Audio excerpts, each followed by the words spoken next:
Hello everyone, welcome to Concept Skulls once again. So this is lecture number 2 of the unit Cell Biology. In last class we have already discussed about the structure of prokaryotic cell, various structure of prokaryotic cell, and we have already discussed the cell theory and the overview of cell. In today's class we will be discussing about the eukaryotic cell, the cell wall and the plasma membrane. So let's begin our session. First of all, we will discuss about the eukaryotic cell. General brief about the eukaryotic cell. सो अगर हम दोनों को compare करें, prokaryotic cell and eukaryotic cell को अगर हम compare करते चलें तो मेन डिफरेंस क्या है? मेन डिफरेंस ये है सबसे पहला कि जो उनका न्यूक्लियस होता है प्रोकैरियोट्स का, उनमें न्यूक्लियस बेसिकली एब्सेंट होता है। तो उनका जो जेनेटिक मटेरियल है यानी कि डीएनए, वो ऐसे ही साइटोप्लाज्म में खुला रहता है, कुछ भी एनक्लोज स्ट्रक्चर देखने को वहाँ पे नहीं मिलता। और उस नेकेड डीएनए को हम क्या कहते हैं? न्यूक्लियोइड कहते हैं। वेयर एज इन यूकैरियोट्स जो आपके पास जेनेटिक मटेरियल है वो एक एनक्लोज्ड एनवेलप के अंदर है, और उस एनक्लोज्ड स्ट्रक्चर को हम क्या कहते हैं? न्यूक्लियस कहते हैं। Also we can see कि in the eukaryotic cell we have various the organelles, membrane bound organelles, whereas in the prokaryotic cell we do not have any membrane bound organelles, but we can have the organelles in prokaryotes as well as eukaryotes. That is the common organelle is the ribosome, और also कुछ और structures भी हमें देखने को मिलेंगे। तो ये जनरल ब्रीफ था कि मेन डिफरेंस क्या है prokaryotic cell and eukaryotic cell में। सो फर्स्ट ऑफ ऑल हम इनके कुछ कैरेक्टर्स जो हैं वो साथ साथ लिखते जाएंगे, और आप भी साथ साथ लिखते चलना, फिर लास्ट में हम रिकॉल में मैं आपसे पूछ सकता हूँ कुछ भी, ठीक है। सबसे पहला कैरेक्टर जो है वो मेनली हमारे पास किसके बेसिस पे है? न्यूक्लियस के बेसिस पे ही है, या फिर instead we can say nuclear membrane के बेसिस पे है, न्यूक्लियर मेम्ब्रेन। अब प्रोकैरियोटिक सेल में न्यूक्लियस जो है वो एब्सेंट रहता है, वेयर एज यूकैरियोटिक सेल में न्यूक्लियस प्रेजेंट रहता है। या फिर हम ये भी बोल सकते हैं कि न्यूक्लियर मेम्ब्रेन प्रोकैरियोट्स के केस में एब्सेंट रहती है एंड यूकैरियोट के केस में प्रेजेंट रहती है। अब यहाँ पर नेक्स्ट पॉइंट आता है, ये हो गया फर्स्ट। सेकंड पॉइंट हमारे पास आता है इनका डीएनए कैसा है। तो प्रोकैरियोट्स का डीएनए हम अगर बात करें तो सिंगल रहता है, सर्कुलर रहता है, डबल स्ट्रैंडेड रहेगा, नेकेड रहेगा, क्वाइल्ड फॉर्म में रहता है, क्वाइल्ड फॉर्म में डीएनए रहता है। Whereas in eukaryotic cell हमारे पास many, linear, double stranded, enclosed DNA देखने को मिलता है, वो भी क्वाइल्ड फॉर्म में ही प्रेजेंट रहता है। अब इनका बेसिकली सिग्निफिकेंस है क्या क्या? सिंगल का क्या मतलब है? जब हम एक बैक्टीरियल सेल देखते हैं तो एक ही जो आपके पास डीएनए का थ्रेड है वो प्रेजेंट रहता है और वो क्लोज्ड रहता है।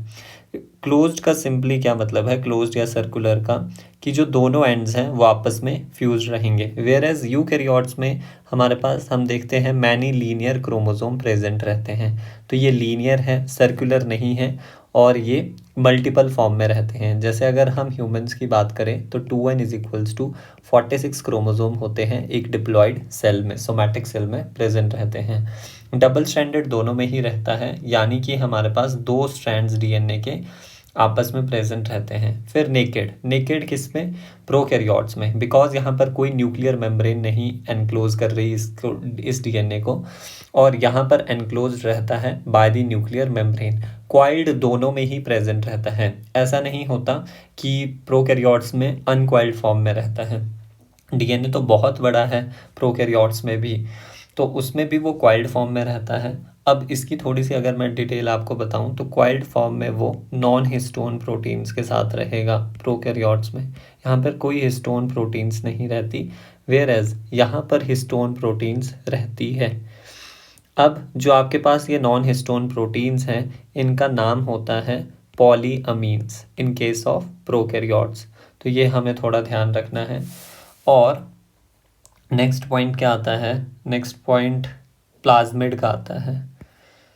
प्लाज्मिड किस में प्रेजेंट होगा? हमें पता ही है, प्लाज्मिड प्रेजेंट होता है ओनली यूकैरियोट्स में। नॉन एसेंशियल होता है, जरूरी नहीं है कि हमेशा ही प्रेजेंट होगा, मे बी और may not be present.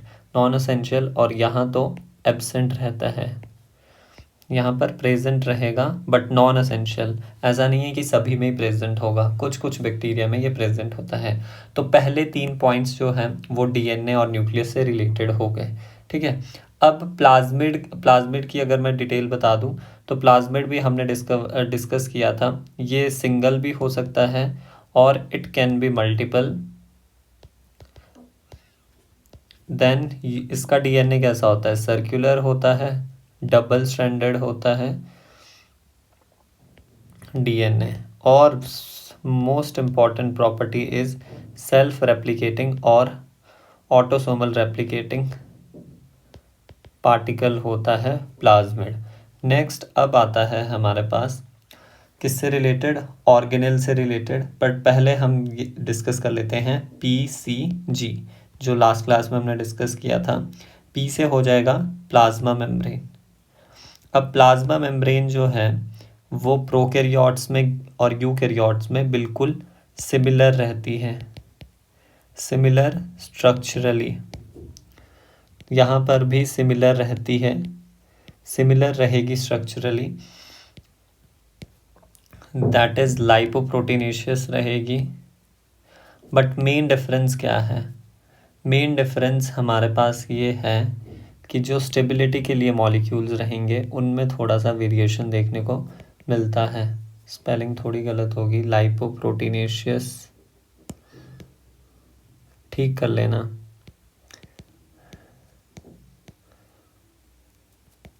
Right. अब यूकैरियोट्स में हमें पता है स्टेबिलिटी के लिए हाइड्रोफोबिक टेल्स में स्टीरॉल्स प्रेजेंट रहते हैं, स्पेसिफिकली कोलेस्ट्रॉल। यहाँ पर स्टीरॉल्स जो हैं वो एब्सेंट रहते हैं प्लाज्मा मेम्ब्रेन में। स्टीरॉल्स एब्सेंट एक्सेप्ट माइकोप्लाज्मा। माइकोप्लाज्मा में स्टीरॉल प्रेजेंट रहते हैं, बट अगर स्टीरॉल्स एब्सेंट है तो उसकी जगह क्या प्रेजेंट रहता है इनमें? इनमें प्रेजेंट रहता है होपेनॉइड्स। ये चीज़ हमें पता रहनी चाहिए। नेक्स्ट सी से हमारे पास आ जाएगा सेल वॉल।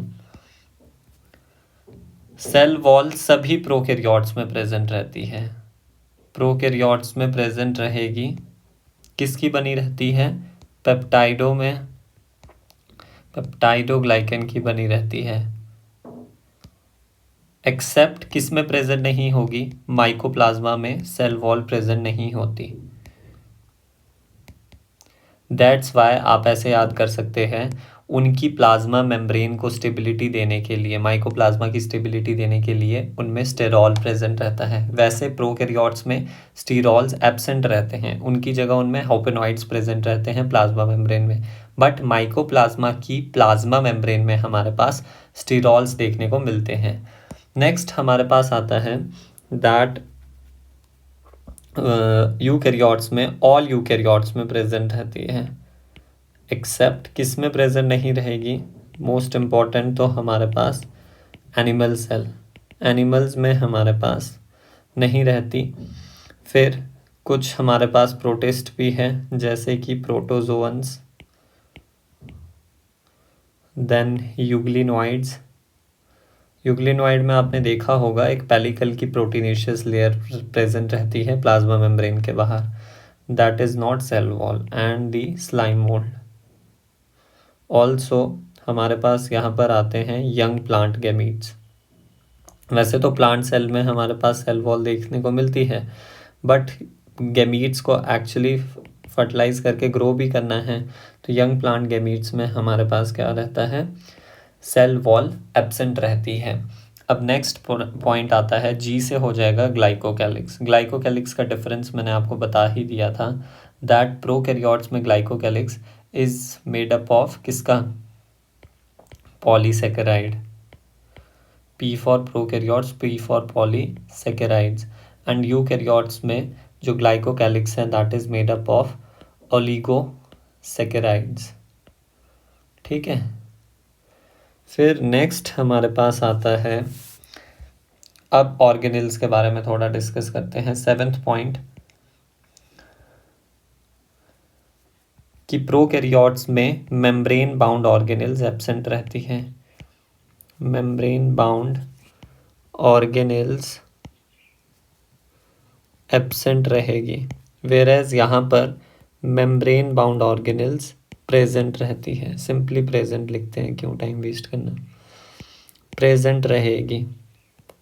अब यहाँ पर मेम्ब्रेन बाउंड ऑर्गेनेल्स एब्सेंट है, बट ऐसा नहीं है नॉन मेम्ब्रेनस ऑर्गेनेल नहीं रहेगी। नॉन मेम्ब्रेनस ऑर्गेनेल प्रेजेंट रहती है। नॉन मेम्ब्रेनस ऑर्गेनेल प्रेजेंट कौन सी, दैट इज राइबोसोम। यहाँ पर राइबोसोम की बात हो रही है, और यहाँ पर भी वो प्रेजेंट रहती है, non membranous as well as membranous. तो अब यहाँ पर हम राइबोसोम की ही बात कर लेते हैं। राइबोसोम प्रोकैरियोट्स में 70S टाइप का प्रेजेंट रहता है, एंड यूकैरियोट्स में 70S रहता ही रहता है, बट 80S भी प्रेजेंट रहता है।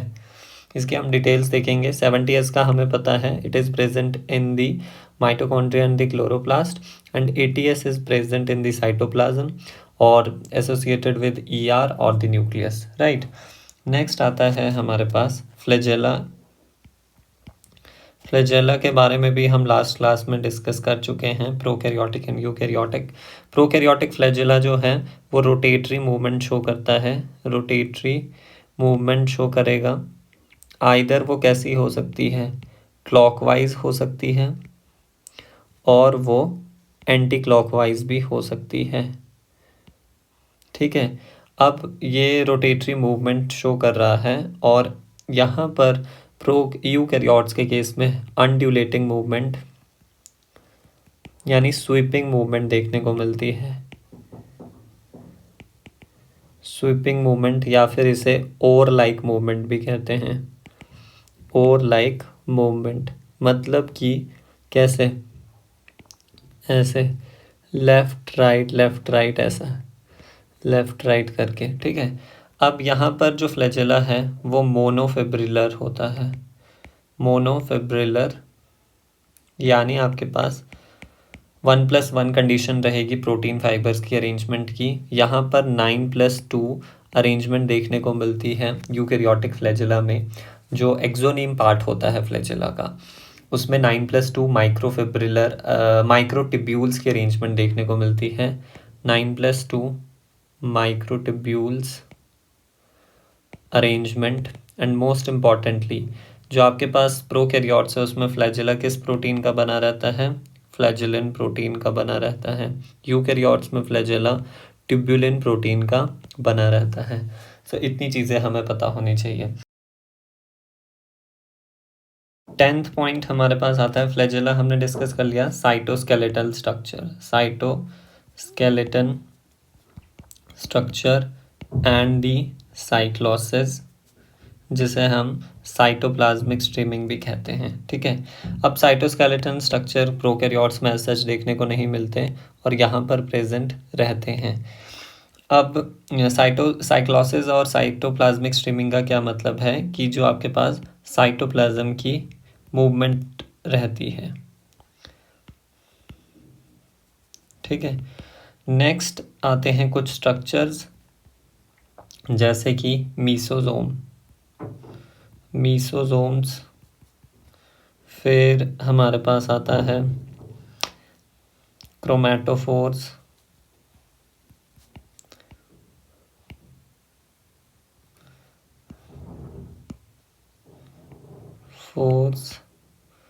फिर नेक्स्ट हमारे पास आता है मीसोजोम हो गया, क्रोमैटोफोर्स हो गया, और क्या चाहिए, और गैस वैक्यूल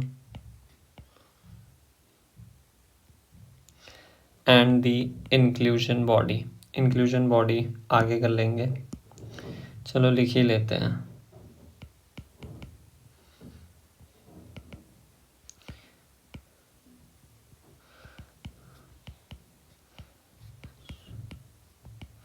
मीसोजोम्स प्रोकैरियोट्स में प्रेजेंट रहते हैं, यूकैरियोट्स में एब्सेंट रहते हैं। मीजोसोम्स पता ही है हमें, जो प्लाज्मा मेम्ब्रेन है उसकी एक्सटेंशन है इनटू द साइटोप्लाज्म। आइदर वो हमारे पास पेरिफेरल भी हो सकती है और सेंट्रल भी हो सकती है। जो पेरिफेरल होगी वो बेसिकली मेनली इन्वॉल्व होती है सेल वॉल रिपेयर वगैरह में, एंड जो सेंट्रल होती है वो डीएनए डिस्ट्रीब्यूशन, डीएनए रेप्लिकेशन में इन्वॉल्व रहते हैं मीजोसोम्स। ऑल्सो पेरिफेरल में एरोबिक रेस्पिरेटरी एंजाइम्स भी प्रेजेंट रहते हैं। क्रोमैटोफोर्स भी मेम्ब्रेन की एक्सटेंशन ही हैं, but specifically it is present in blue green alga, जो कि हमारे पास क्लोरोफिल पिगमेंट और फोटोसिंथेटिक पिगमेंट्स को क्या करते हैं, स्टोर करके रखते हैं for the process of photosynthesis. Eukaryotes में सच कोई देखने को नहीं मिलता। गैस वैक्यूल प्रेजेंट रहता है किसमें, only blue green algae and the photosynthetic bacteria, जैसे पर्पल सल्फर बैक्टीरिया हो गए एंड ग्रीन सल्फर बैक्टीरिया होंगे, इनमें गैस वैक्यूल देखने को मिलेगा। बट रिमेंबर, गैस वैक्यूल में कोई भी बायोमेम्ब्रेन प्रेजेंट नहीं रहता, बायोमेम्ब्रेन प्रेजेंट नहीं रहता, एक सिंपल प्रोटीन की लेयर प्रेजेंट रहेगी। क्रोमैटोफोर को हम सेल ऑर्गेनेल के एनालॉगस मान सकते हैं, सेल ऑर्गेनेल के एनालॉगस मान सकते हैं। इसको हम सेल ऑर्गेनेल की तरह मान सकते हैं बिकॉज ये मेम्ब्रेन ही है, जो प्लाज्मा मेम्ब्रेन है ना, वो ही अंदर की तरफ इन्वेजिनेट हुई है और वो बेसिकली क्या स्टोर कर रही है, क्लोरोफिल पिगमेंट को। यहाँ पर गैस वैक्यूल जैसी चीज़ प्रेजेंट नहीं रहती। गैस वैक्यूल क्यों प्रेजेंट है इन फोटोसिंथेटिक बैक्टीरिया में, to provide the buoyancy for the photosynthesis so that they can trap the sunlight. Inclusion bodies अब मैंने बताया ही था। इसमें प्रोकैरियोट्स में कौन कौन सी प्रेजेंट रहती है, प्रोकैरियोट्स में रहती थी, एक रहते थे वॉल्यूटिन ग्रेन्यूल्स, फिर देखने को मिलते थे साइनोफाइसियन ग्रेन्यूल्स, देन हमारे पास आते थे glycogen granules and the phosphate granules. ठीक है, अब हमने याद किया था, देखो साइनोफाइसियन तो प्रोटीन को स्टोर करते थे, ठीक है, पी से याद किया था, ग्लाइकोजन कार्बोहाइड्रेट को, और फिर फॉस्फेट ग्रेन्यूल्स जो है वो बेसिकली वॉल्यूटिन का ही दूसरा नाम है, ये चीज़ याद रखना। और एक होते थे पीएचबी ग्रेन्यूल्स, पॉलीहाइड्रोक्सीब्यूटारेट ग्रेन्यूल्स, जो फैट्स को स्टोर करते थे। यहाँ पर जो इंक्लूजन बॉडीज़ देखने को मिलती हैं, inclusion bodies basically storage granule हैं। अगेन ये भी मेम्ब्रेन बाउंड नहीं होंगे। तो यूकैरियोट्स में नेक्टर वो स्टोर कर सकते हैं, देन वो और क्या स्टोर कर सकते हैं, एंजाइम स्टोर कर सकते हैं, एंड दी सिस्टोलिथ जिसे हम कैल्शियम कार्बोनेट कहते हैं, CaCO3। ये बेसिकली मैंने ऐसे याद किया था लिंक से, L से बचा हमारे पास लेटेक्स, E से हो गया एंजाइम, N से हो गया नेक्टर, एंड K मतलब C से मैंने याद किया था सिस्टोलिथ। जैसे भी करो बस याद करना है। And last but not the least, यहाँ पर रिप्रोडक्शन कैसा होता है, 15 पॉइंट, टोटल 15 पॉइंट है, तो रिप्रोडक्शन हम डिस्कस कर लेते हैं। प्रोकैरियोट्स में रिप्रोडक्शन सिंपली ए माइटोसिस देखने को मिलती है, एंड यूकैरियोट्स में हमारे पास ए माइटोसिस भी देखने को मिलता है, माइटोसिस भी देखने को मिलेगा, and most importantly the meiosis process भी हमें देखने को मिलेगा। तो ये 15 के 15 पॉइंट्स हमें एज इट इज़ याद होने चाहिए। सो यहाँ पर सारा एक टैबलेटेड फॉर्म में लिख दिया है कि prokaryotic cell and eukaryotic cell के बीच क्या क्या डिफरेंसेस है। First is true nucleus, prokaryotes में एब्सेंट रहता है, यूकैरियोट्स में प्रेजेंट रहता है। सिंस यहाँ पर न्यूक्लियर मेम्ब्रेन प्रोकैरियोट्स में एब्सेंट है एंड यूकैरियोट्स में प्रेजेंट है, दैट्स वाई यूकैरियोटिक सेल में न्यूक्लियस प्रेजेंट रहता है एंड प्रोकैरियोटिक सेल में न्यूक्लियस एब्सेंट रहता है। न्यूक्लियोलस का भी वही सीन है, वो हमारे पास ओनली यूकैरियोट्स में देखने को मिलेगा।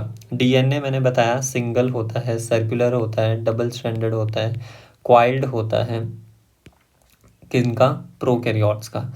और यहाँ पर मल्टीपल फॉर्म में होता है, लीनियर होता है, डबल स्ट्रैंडेड होता है, एंड क्वाइल्ड फॉर्म में यहाँ पे भी प्रेजेंट रहेगा। यहाँ पर हिस्टोन प्रेजेंट नहीं रहती, यहाँ पर हिस्टोन प्रोटीन प्रेजेंट रहती है। In place of histone protein यहाँ पर जो बेसिक प्रोटीन प्रेजेंट रहता है that are known as the polyamines, जो कि डीएनए को क्वाइल्ड फॉर्म में रखता है। और वन मोर थिंग, न्यूक्लियोइड मैंने आपको बता दिया था। वैसे यहाँ पर जो न्यूक्लियस है उसी को प्रोकैरियोट्स का, उसे हम क्या कहते हैं, न्यूक्लियोइड कहते हैं। न्यूक्लियोइड क्या है, न्यूक्लियोइड बेसिकली प्रॉपर डेफिनेशन बताऊं तो वो डिफाइंड रीजन है, वो कन्फाइंड रीजन है ऑफ द साइटोप्लाज्म, जहाँ पर हमारे पास कॉइल्ड डीएनए प्रेजेंट रहता है प्रोकैरियोट्स का। ऐसा नहीं रहता कि प्रोकैरियोट्स का डीएनए सारे साइटोप्लाज्म में फैला रहता है, नहीं, वो किसी कन्फाइंड रीजन में प्रेजेंट रहता है of the cytoplasm due to its coiling, and that region is known as the nucleoid. Chromosome अगर हम बात करें, देखो वैसे तो प्रोकैरियोट्स में क्रोमोसोम जैसी स्ट्रक्चर प्रेजेंट नहीं रहता, वो ट्रूली किस में प्रेजेंट रहता है, यूकैरियोट्स में। तो यहाँ पे मैनी लिखा है, फिक्स्ड इसलिए बिकॉज क्रोमोसोम नंबर फिक्स रहता है। जैसे ह्यूमन की बात करें तो 2n इज इक्वल्स टू 46 रहता है in the somatic cell. But अगर कोई पूछ ही ले तो हमारे पास, हमने बोला सिंगल स्ट्रक्चर है, सिंगल डीएनए मॉलिक्यूल है, तो हम बोल भी सकते हैं कि सिंगल क्रोमोसोम यहाँ पर प्रेजेंट है, या फिर क्रोमोसोम के बजाय समटाइम्स यहाँ पे लिखा रहता है प्रो क्रोमोसोम, यानी कि प्रिमिटिव क्रोमोसोम। इधर कितने प्रेजेंट रहते हैं, तो एक प्रेजेंट रहता है in the bacterial cell. Histone protein देख लिया, यहाँ पे एब्सेंट, प्रोकैरियोट्स में यहाँ पर present. Membrane bound organelles absent है एक्सेप्ट क्रोमैटोफोर्स। मैंने बताया ना कि क्रोमैटोफोर्स को हम कंसीडर कर सकते हैं बिकॉज जो क्रोमैटोफोर है वो बेसिकली क्या है, प्लाज्मा मेम्ब्रेन की ही एक्सटेंशन है। एंड वी नो जो भी आपके पास ऑर्गेनेल्स होती है उनके बाहर same as that of plasma membrane, let's say हमारे पास ये कोई माइटोकॉन्ड्रिया है, तो जो ये आउटर मेम्ब्रेन आपको देखने को मिल रही है, जो दोनों मेम्ब्रेन आपको देखने को मिलेगी एक माइटोकॉन्ड्रिया में, वो सेम एज दैट ऑफ किसकी तरह होगी, प्लाज्मा मेम्ब्रेन की तरह होगी। तो क्रोमैटोफोर्स में को हम एज एनालॉगस ऑफ ऑर्गेनल मान सकते हैं। वैसे प्रोकैरियोट्स में कोई ऑर्गेनल प्रेजेंट नहीं रहता, यूकैरियोट्स में तो रहता है। ग्लाइकोकैलिक्स की बात करें प्रोकैरियोट्स में पॉलीसेकेराइड्स का, यूकैरियोट्स में ओलिगोसेकेराइड्स का। सेल वॉल प्रोकैरियोट्स में पेप्टिडोग्लाइकन की प्रेजेंट रहती है, माइकोप्लाज्मा में एब्सेंट रहती है। वेरएज यूकैरियोटिक सेल में सेल्यूलोज की देखने को मिल सकती है प्लांट्स एंड एल्गी में, एंड काइटिन की देखने को मिल सकती है इन दी फंजाई। नेक्स्ट आता है मीजोजोम्स। मीजोजोम्स प्रोकैरियोट्स में प्रेजेंट रहता है, यहाँ पर एब्सेंट।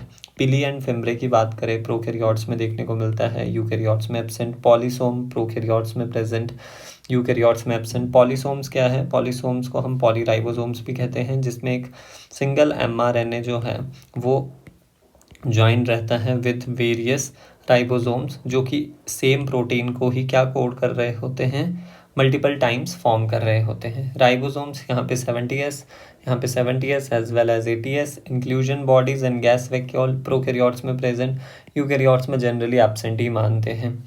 फिर फ्लैजेला प्रोकैरियोट्स में फ्लैजेलिन प्रोटीन का, यूकैरियोट्स में ट्यूबुलिन प्रोटीन का। साइज प्रोकैरियोट्स छोटे होते हैं as compared to eukaryotes.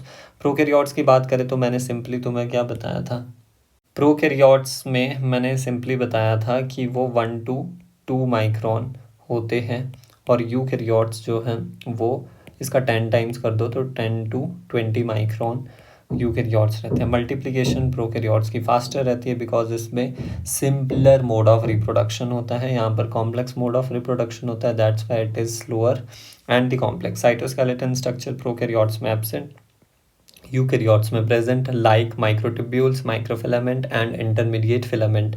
Cyclosis that is the cytoplasmic streaming prokaryotes में एब्सेंट रहती है, यूकैरियोट्स में प्रेजेंट रहती है।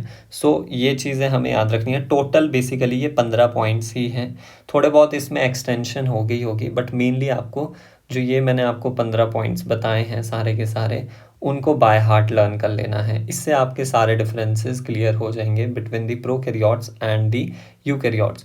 Now we will actually explore the eukaryotic cell. सबसे पहले हम एनिमल सेल को देखेंगे। सो वेट अ सेकेंड, हाँ, सो ये एक बेसिक स्ट्रक्चर है एनिमल सेल का, ठीक है। और यहाँ पर आप देख सकते हैं प्लाज्मा मेम्ब्रेन के बाहर, कैसे हमें पता चला एनिमल सेल है, प्लाज्मा मेम्ब्रेन के बाहर कोई भी सेल वॉल प्रेजेंट नहीं है, तो मेन डिफरेंस यही है, सेल वॉल एब्सेंट है। और क्या पता चल रहा है, इस स्ट्रक्चर से भी पता चल रहा है, that is the Golgi apparatus. Golgi apparatus animal cell में हमारे पास लार्ज होती है and single near nucleus present रहती है। और हम सेंट्रोसोम देख के भी पता लगा सकते हैं कि ये एनिमल सेल है because it is the key feature of only animal cell. तो ये पॉइंट्स जो मैंने बताया, सेंट्रोसोम्स हो गया, गोल्जी अपैरेटस हो गया, देन दी और क्या बता सकते हैं इसमें, लाइसोसोम हो गया। वैसे प्लांट सेल में लाइसोसोम देखने को नहीं मिलता। ऑल्सो यहाँ पर जो ये न्यूक्लियस है वो कैसा है, सेंट्रल न्यूक्लियस है, वेरेज प्लांट सेल में जो न्यूक्लियस होता है वो ई-सेंट्रिक होता है। इनको हम डिटेल में डिस्कस करेंगे। अब यहाँ पर आप प्लांट सेल को देख सकते हो। कुड यू अप्रिशिएट दैट कि जो आपके पास यहाँ पर न्यूक्लियस है वो सेंटर के बजाय पेरिफेरी में चले गया है because of the large SAP vacuole. तो हमें इसमें से की पॉइंट क्या याद रखना है कि जो सेंट्रल वैक्यूल प्रेजेंट है यहाँ पर, एंड न्यूक्लियस जो है वो पेरिफेरी में चले गया है। एंड मोस्ट इम्पॉर्टेंटली ये जो आपको स्ट्रक्चर देखने को मिल रहे हैं that is kitchen of plant cell that are the chloroplast, ठीक है। और फिर यहाँ पर गोल्जी अपैरेटस एज सच याद रखना नहीं रहता प्लांट सेल में, वहाँ पर गोल्जी अपैरेटस की जगह डिक्टायोसोम्स प्रेजेंट रहते हैं, वो भी हम अभी डिटेल में डिस्कस करेंगे। So now what is actually the eukaryotic cell. एक मिनट में स्लाइड एडजस्ट कर लूँ, ठीक है, ये हो गया। तो यूकैरियोटिक सेल की अगर हम बात करें तो उसमें मोनेरा किंगडम को छोड़ के सारे किंगडम आएंगे, protist, fungi, plants and animal. तो वो ये यूकैरियोटिक सेल है। मेन डिफरेंस अगर आपसे कोई पूछता है कि प्रोकैरियोटिक एंड यूकैरियोटिक सेल के बीच आप मेन डिफरेंस बताओ, तो आपको ये ही याद रखना है कि यहाँ पर न्यूक्लियर मेम्ब्रेन प्रेजेंट रहती है जिसकी वजह से यहाँ पर ट्रू न्यूक्लियस प्रेजेंट है, वेयर एज यूकैरियोट्स में हमारे पास न्यूक्लियर मेम्ब्रेन एब्सेंट है। देखो यू का मतलब, सॉरी मैंने ये आपको पहले ही बता देना चाहिए था, यू का मतलब ट्रू, कैरियो का मतलब न्यूक्लियस है, यानी यहाँ पे ट्रू न्यूक्लियस प्रेजेंट रहेगा। वेयर एज अगर हम प्रोकैरियोट की बात करें, प्रोकैरियोट का मतलब ही क्या है कि यहाँ पर प्रो मतलब primitive, wait, primitive nucleus present रहता है, और एज सच यहाँ पर न्यूक्लियस प्रेजेंट रहता ही नहीं है, न्यूक्लियोइड प्रेजेंट रहता है। और उसी न्यूक्लियोइड को हम वेरियस नाम से जानते हैं, ये मैंने आपको लास्ट लेक्चर में ऐसे बताया था प्रोकैरियोट्स का। तो जीनोफोर, और क्या बोलते हैं, इंसिपिएंट न्यूक्लियस, इंसिपिएंट न्यूक्लियस एंड दी प्रोक्रोमोसोम यानी प्रिमिटिव क्रोमोसोम, ठीक है, ये सारे नाम इसके रहते हैं। अब नेक्स्ट हमारे पास आता है दैट, वेट, कि न्यूक्लियर एनवेलप यहाँ पर प्रेजेंट है तो ऑर्गेनाइज न्यूक्लियस प्रेजेंट रहता है, ठीक है। नाउ मेम्ब्रेन बाउंड ऑर्गेनेल्स भी प्रेजेंट रहती है and extensive compartmentalisation of cytoplasm देखने को मिलती है, यानी कंपार्टमेंट्स में साइटोप्लाज्म डिवाइड हुआ है, जेनेटिक मटेरियल ऑर्गेनाइज हुआ है into the chromosome, complex locomotory structure देखने को मिलते हैं एंड द साइटोस्केलेटल स्ट्रक्चर भी देखने को मिलते हैं। अब लोकोमोटरी स्ट्रक्चर क्या क्या हो सकते हैं, फ्लैजेला हो सकता है, सीलिया हो सकता है एंड द स्यूडोपोडिया। जैसे स्यूडोपोडिया को प्रोकैरियोट्स के साथ रिलेट कभी मत करना, बिकॉज स्यूडोपोडिया का हमें पता है किस में प्रेजेंट रहता है, वेरियस प्रोटोजोन्स में, जैसे आपके पास मोस्ट फेमस अमीबा हो गया, ठीक है। फिर हमारे पास आता है कि यहाँ पर कुछ लोकोमोटरी स्ट्रक्चर तो हमने देख लिए, cytoskeletal structure like microfilament, intermediate filament and the microtubules, सभी को हम डिटेल में डिस्कस करेंगे। बट बिफोर दैट हम प्लांट्स एंड एनिमल सेल का डिफरेंसेस डिस्कस करते हैं। सबसे पहला पॉइंट आता है हमारे पास, देखो कि जो इधर एब्सेंट है दैट इज प्लास्टिड्स। फिर सेकंड पॉइंट यहाँ पर आता है vacuole, specifically sap vacuole. And third point हमारे पास आता है that is the centriole, not centriole, the cell wall, cell wall. Plant cell में प्लास्टिड प्रेजेंट रहते हैं और एनिमल सेल में प्लास्टिड ऑब्वियसली एब्सेंट रहते हैं। तो ये पीवीसी से हम याद करेंगे, ये तीनों चीज़ें आपके पास एनिमल सेल में एब्सेंट रहेगी। पीवीसी, सैप वैक्यूल यहाँ पे प्रेजेंट रहता है और कैसा प्रेजेंट है हमने देखा, सेंट्रल प्रेजेंट है, जिसकी वजह से न्यूक्लियस जो है वो पेरिफेरी में चले गया। तो यहाँ पर उस न्यूक्लियस को हम क्या कह देंगे, ई सेंट्रिक न्यूक्लियस, जो सेंटर में प्रेजेंट नहीं है।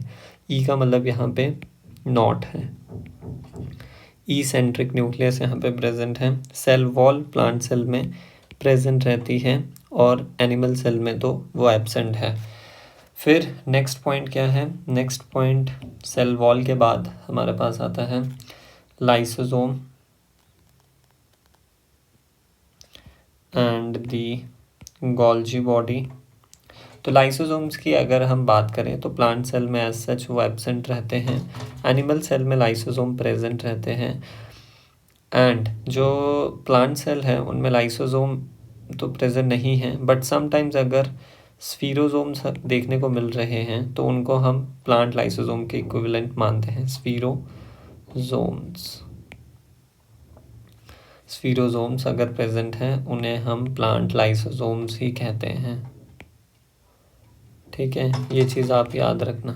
फिर गोल्जी बॉडी एनिमल सेल में सिंगल रहती है, लार्ज रहती है, नियर न्यूक्लियस प्रेजेंट रहती है। वेयर एज वो प्लांट सेल में single, several, scattered in cytoplasm रहती है, नॉट सिंगल।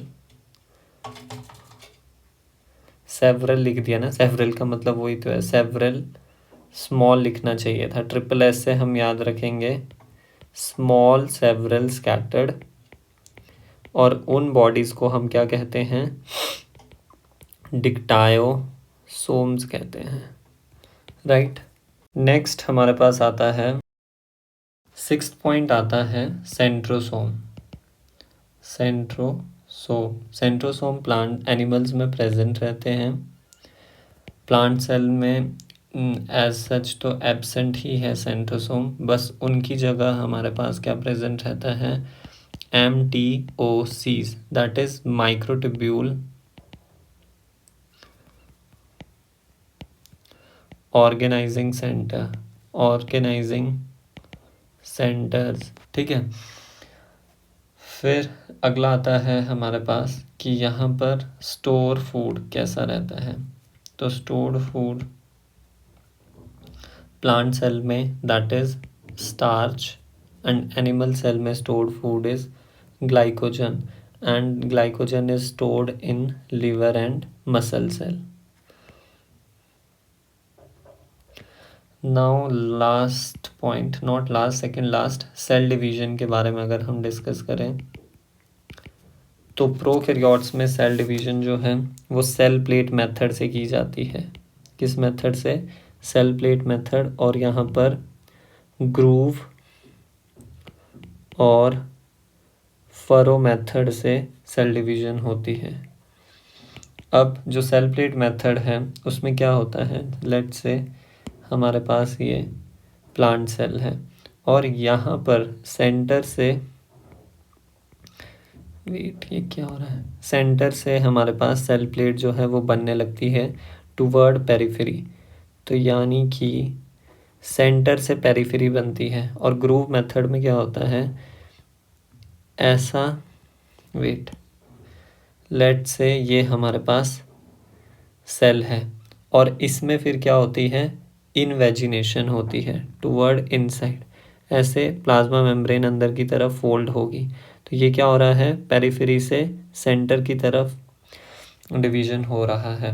तो इस डिवीजन को हम क्या कह देते हैं? सेंट्रीपिटल, क्योंकि स्टार्ट पी से हो रहा है ना, पेरिफेरी से, तो ऐसे याद रख लेना सेंट्रीपिटल। और जो दूसरा बचा जो सेंटर से पेरिफेरी तक हो रहा है, सेंट्रीफ्यूगल मैनर में यहाँ पे सेल डिवीजन देखने को मिलता है। ऑल्सो सेल डिवीजन से ही रिलेटेड पॉइंट है नाइन्थ पॉइंट, एस्ट्रल रेज। तो वो यहाँ पर देखने को नहीं मिलती, एब्सेंट रहती है। एनिमल सेल में एस्ट्रल रेज देखने को मिलती है। अब एस्ट्रल रेज है क्या? फॉर एग्जांपल ये हमारे पास अगेन क्या है? एक सेल है, ठीक है, एनिमल सेल है। और वी नो जब आपके पास क्या होता है? सेल डिवीजन होता है तो सेंट्रोसोम्स पोल्स की तरफ जाते हैं और उनसे ऐसे स्टार की फॉर्म में रेज निकलती है, इन्हें ही हम क्या कहते हैं, एस्ट्रल रेज कहते हैं। तो आपको ऐसा नहीं लग रहा कि ये स्टार है। तो दैट्स वाई जो एनिमल सेल में डिवीजन होता है उसे हम क्या कहते हैं, एस्ट्रल सेल डिवीजन।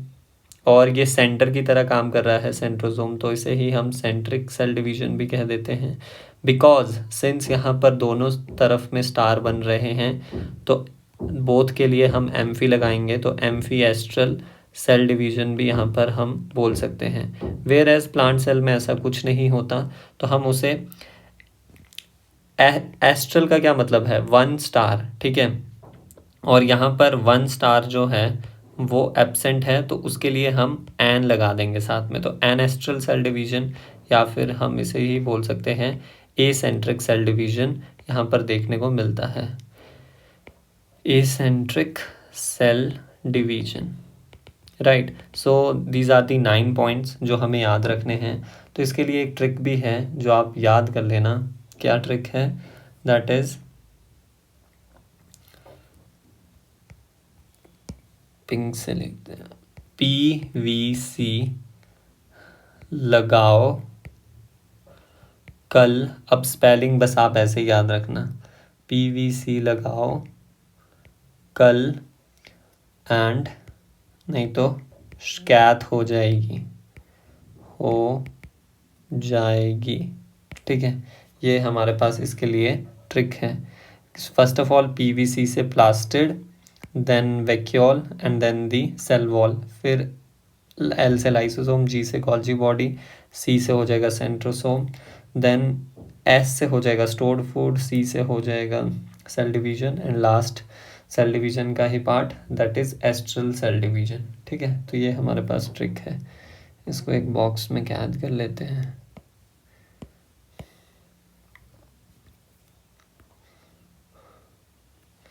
नेक्स्ट अब चलते हैं, ये तो हमने डिस्कस कर लिया। अब इनको यहाँ पे सारा ही चार्ट्स में अगर आपको फटाफट रिवाइज करना है तो एक टेबल में सब कुछ लिख दिया है। सेल वॉल प्लांट सेल में एब्सेंट, प्लास्टिड एब्सेंट नहीं प्रेजेंट, सॉरी, प्लास्टिड भी प्रेजेंट, एंड साथ ही साथ में यहाँ पर एक पॉइंट छूट गया, that is the central SAP vacuole जो कि यहाँ पे लिखा हुआ है। देन लाइसोसोम्स रेयर होते हैं और एब्सेंट होते हैं प्लांट सेल में, अगर होंगे भी तो वो स्फीरोसोम्स की फॉर्म में प्रेजेंट रहते हैं, वेयर एज वो ट्रूली किस में देखने को मिलते हैं, एनिमल सेल में। ग्लाइऑक्सीजोम्स, स्फीरोसोम्स, ये क्या है, माइक्रो बॉडीज, प्लांट सेल में देखने को मिलती है, एनिमल सेल में ये एब्सेंट रहती है। सैप वैक्यूल प्लांट सेल में रहता है, एनिमल सेल में एब्सेंट। सैप वैक्यूल एब्सेंट रहता है, बट हम ऐसा नहीं बोल सकते कि वैक्यूल ट्रूली एब्सेंट रहते हैं एनिमल सेल में, बिकॉज एनिमल सेल में हम कॉन्ट्रैक्टाइल वैक्यूल देखने को हमें मिलता है, और क्या देखने को मिलता है, फूड वैक्यूल देखने को मिलता है in the lower animals like protist, ठीक है। स्टोर्ड फूड प्लांट सेल में स्टार्च, एनिमल सेल में ग्लाइकोजन, माइक्रोविलाई एनिमल सेल में देखने को मिलता है, मिडिल लैमेला प्लांट सेल में देखने को मिलता है, एंड एनिमल सेल में देखने को नहीं मिलता। प्लाज्मोडेस्माटा प्लांट सेल में देखने को मिलेगा, एनिमल सेल में नहीं। तो जो तो मैंने बताया वो पॉइंट्स याद रख लेना 9, और कुछ इसमें एक्स्ट्रा है जो आपको एज सच याद हो जाएंगे, बट वो 9 पॉइंट्स तो आपको याद रखना है। PVC लगाओ नहीं तो शिकायत हो जाएगी। Now next we will move toward our second topic of the today's lecture, that is the cell wall. So now we will discuss the cell wall. Cell wall is basically the rigid structure non-living and dead होती है, and इसकी discovery we know Robert Hooke ने ही की थी, right. Occurrence की अगर हम बात करें तो ये बेसिकली क्या फॉर्म करेगा, आउटर कवरिंग फॉर्म करेगा ऑफ दी प्लाज्मा मेम्ब्रेन, यानी प्लाज्मा मेम्ब्रेन के बाहर ये प्रेजेंट रहता है। प्रोकैरियोट्स में पाई जाती है एक्सेप्ट माइकोप्लाज्मा, फंजाई में प्रेजेंट रहती है, एंड प्लांट्स एंड एल्गी में प्रेजेंट रहती है। अब हम इनकी कॉम्पोजिशन की बात करें तो ध्यान देंगे यहाँ पर सबसे पहले आते हैं हमारे पास plants, then algae, plants and algae साथ ही है, बस इनके मैट्रिक्स में डिफरेंस होगा, एंड लास्ट फंजाई। बैक्टीरिया भी ले लेते हैं बट ऑलरेडी हम बैक्टीरिया डिस्कस कर चुके हैं। सो प्लांट्स की अगर हम बात करें तो इनकी जो मैक्रोफिब्रिल्स होंगे, मैक्रोफिब्रिल्स फिब्रिल्स। ऐसा समझिए कि आपके पास क्या है, ये ईंटें हैं और इन ईंटों के बीच हमारे पास क्या होगा, कुछ मैट्रिक्स भरी हुई रहेगी। तो ये जो ईंटें हैं इनको हमने क्या बोल दिया, मैक्रोफिब्रिल्स कह दिया। एंड जो ये बीच बीच में प्रेजेंट है that is known as the matrix. अब मैक्रोफिब्रिल्स प्लांट्स में सेल्यूलोज की बनी रहती है एंड एल्गी में भी सेल्यूलोज की बनी रहती है। फंजाई में हमें मैक्रोफिब्रिल्स याद रखना है, मेनली तो काइटिन की ही होगी, यानी 90% मैक्रोफिब्रिल्स काइटिन की होती है, 10% जो है वो सेल्यूलोज की मैक्रोफिब्रिल्स होगी in case of fungi, right. And अब मैट्रिक्स की अगर हम बात करें तो मैट्रिक्स में प्लांट्स में हमारे पास क्या क्या प्रेजेंट होगा, हेमीसेल्यूलोज होता है एंड पैक्टिन। सेम हेयर, यहाँ पर भी हेमीसेल्यूलोज एंड पैक्टिन होगा। सेम हेयर, यहाँ पर भी हेमीसेल्यूलोज एंड पैक्टिन प्रेजेंट रहेगा, ठीक है। बट प्लांट्स में कुछ और चीज़ भी हमें याद रखनी है कि हेमीसेल्यूलोज एंड पैक्टिन के साथ साथ रिजिडिटी के लिए लिग्निन प्रेजेंट रहेगा एंड साथ ही साथ में मोस्ट इम्पॉर्टेंटली जो हमें याद नहीं रहता, प्रोटीन्स। तो स्पेशली हमें प्रोटीन्स का याद रखना है। नेक्स्ट एल्गी में हमारे पास हेमीसेल्यूलोज एंड पैक्टिन के साथ साथ यहाँ पर गैलेक्टेंस मैनन्स को एक साथ याद रख लो, यानी गैलेक्टोज एंड मैनन्स, ठीक है। और नेक्स्ट हमारे पास यहाँ पर क्या प्रेजेंट होगा, मिनरल्स लाइक कैल्शियम कार्बोनेट। और फिर फंजाई की मैट्रिक्स पे आपको कुछ याद नहीं रखना है, तो यहाँ पर हमें ये दो चीज़ें याद रखनी हैं और प्लांट्स में हमें लिग्निन साथ में आप याद रख लेना। एंड फंजाई में हम ये चीज़ भूल जाते हैं कि सेल्यूलोज की मैक्रोफिब्रिल भी 10% रहती है।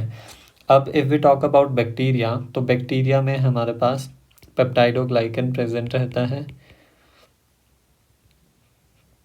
यानी जो शुगर्स हमारे पास प्रेजेंट रहेगी that are NAG and NAM, N-acetyl glucosamine and N-acetyl muramic acid. So this is all about the cell wall of the various organisms. तो यहाँ पे हम देख सकते हैं बैक्टीरिया की पेप्टाइडोग्लाइकन, जिसे हम यूरिन भी कहते हैं, ये चीज़ याद रखना। फंजाई में काइटिन की रहती है and chitin is a basically what, homopolysaccharide. What is called it as homopolysaccharide, because यहाँ पर जो मोनोमर यूनिट रहती है that is N acetyl glucosamine. वैसे हमें ये भी साथ में पता होना चाहिए कि 10% सेलुलोज भी है, तो यहाँ पे लिख सकते हैं कि 10% सेल्यूलोज ऑल्सो, ठीक है। फिर नेक्स्ट आता है दैट अलगी की सेल वॉल में cellulose, hemicellulose, galactan, mannans and minerals हमें याद रखने हैं, ठीक है। एंड प्लांट्स में हमें लिग्निन एंड प्रोटीन का स्पेसिफिकली ध्यान रखना है।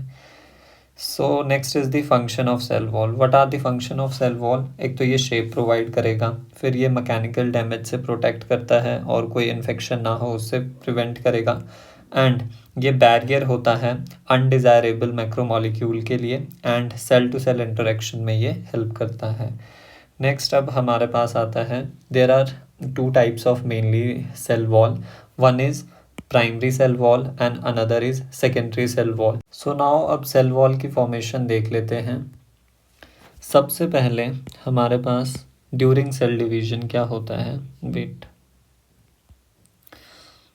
ड्यूरिंग सेल डिवीजन हमारे पास सेल वॉल की फॉर्मेशन होती है। सेल वॉल की फॉर्मेशन होगी by which method, cell plate method से, ठीक है, ये चीज़ हमें पता है। तो लेट्स से हमारे पास एक यहाँ पर प्लांट सेल है और प्लांट सेल के at the end of what, at the end of telophase हमारे पास यहाँ पर जो ये क्रोमेटिन है वो डीकंडेंस होने लगता है इनटू द क्रोमेटिन फाइबर और उसके अराउंड क्या होगा, न्यूक्लियर मेम्ब्रेन दिखाई पड़ती है। तो यहाँ पर न्यूक्लियर मेम्ब्रेन भी रीअपियर होगी, बट जो सेल वॉल है वो अभी फॉर्म नहीं हुई है।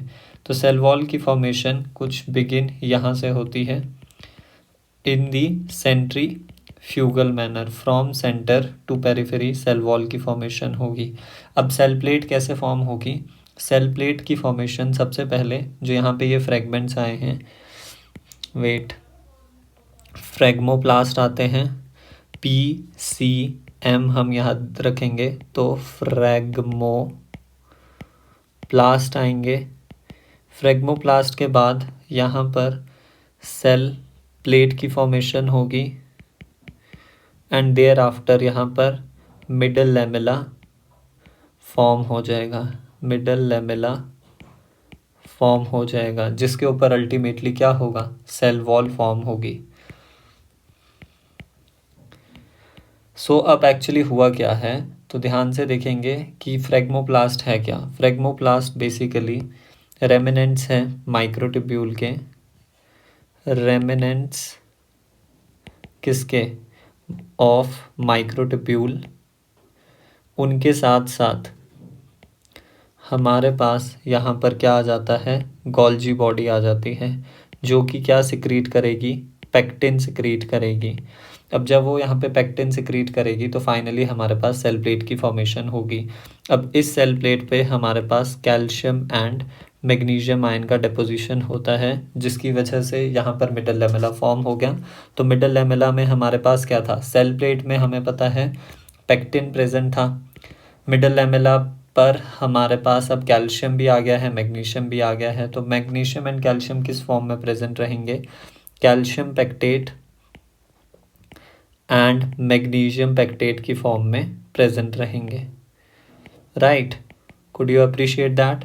नाउ जो ये हमारे पास मिडल लेमेला फॉर्म हुआ है, इस पर अब सेल वॉल फॉर्म होती है। सो लेट्स से हमारे पास यहाँ पर ये मिडल लेमेला फॉर्म हो गया,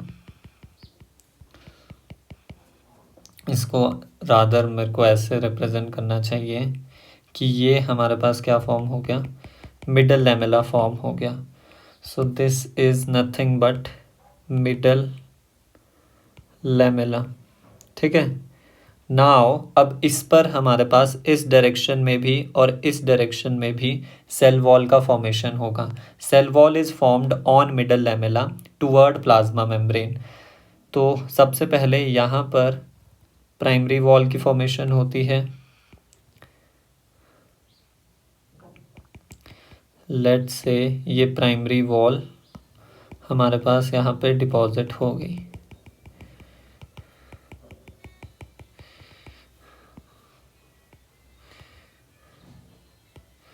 ठीक है। ये प्राइमरी वॉल की डिपोजिशन होगी, दोनों साइड पे होगी मिडल लेमेला के।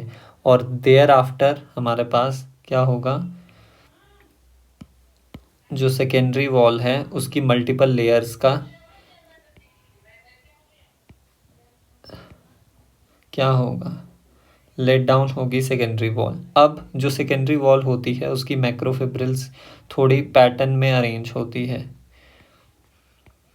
ये तो रैंडमली होगी ना प्राइमरी वॉल, बट जो सेकेंडरी वॉल की मैक्रोफिब्रिल्स हैं वो एडजेसेंट मैक्रोफिब्रिल्स के साथ 120 डिग्री के एंगल में प्रेजेंट रहेगी।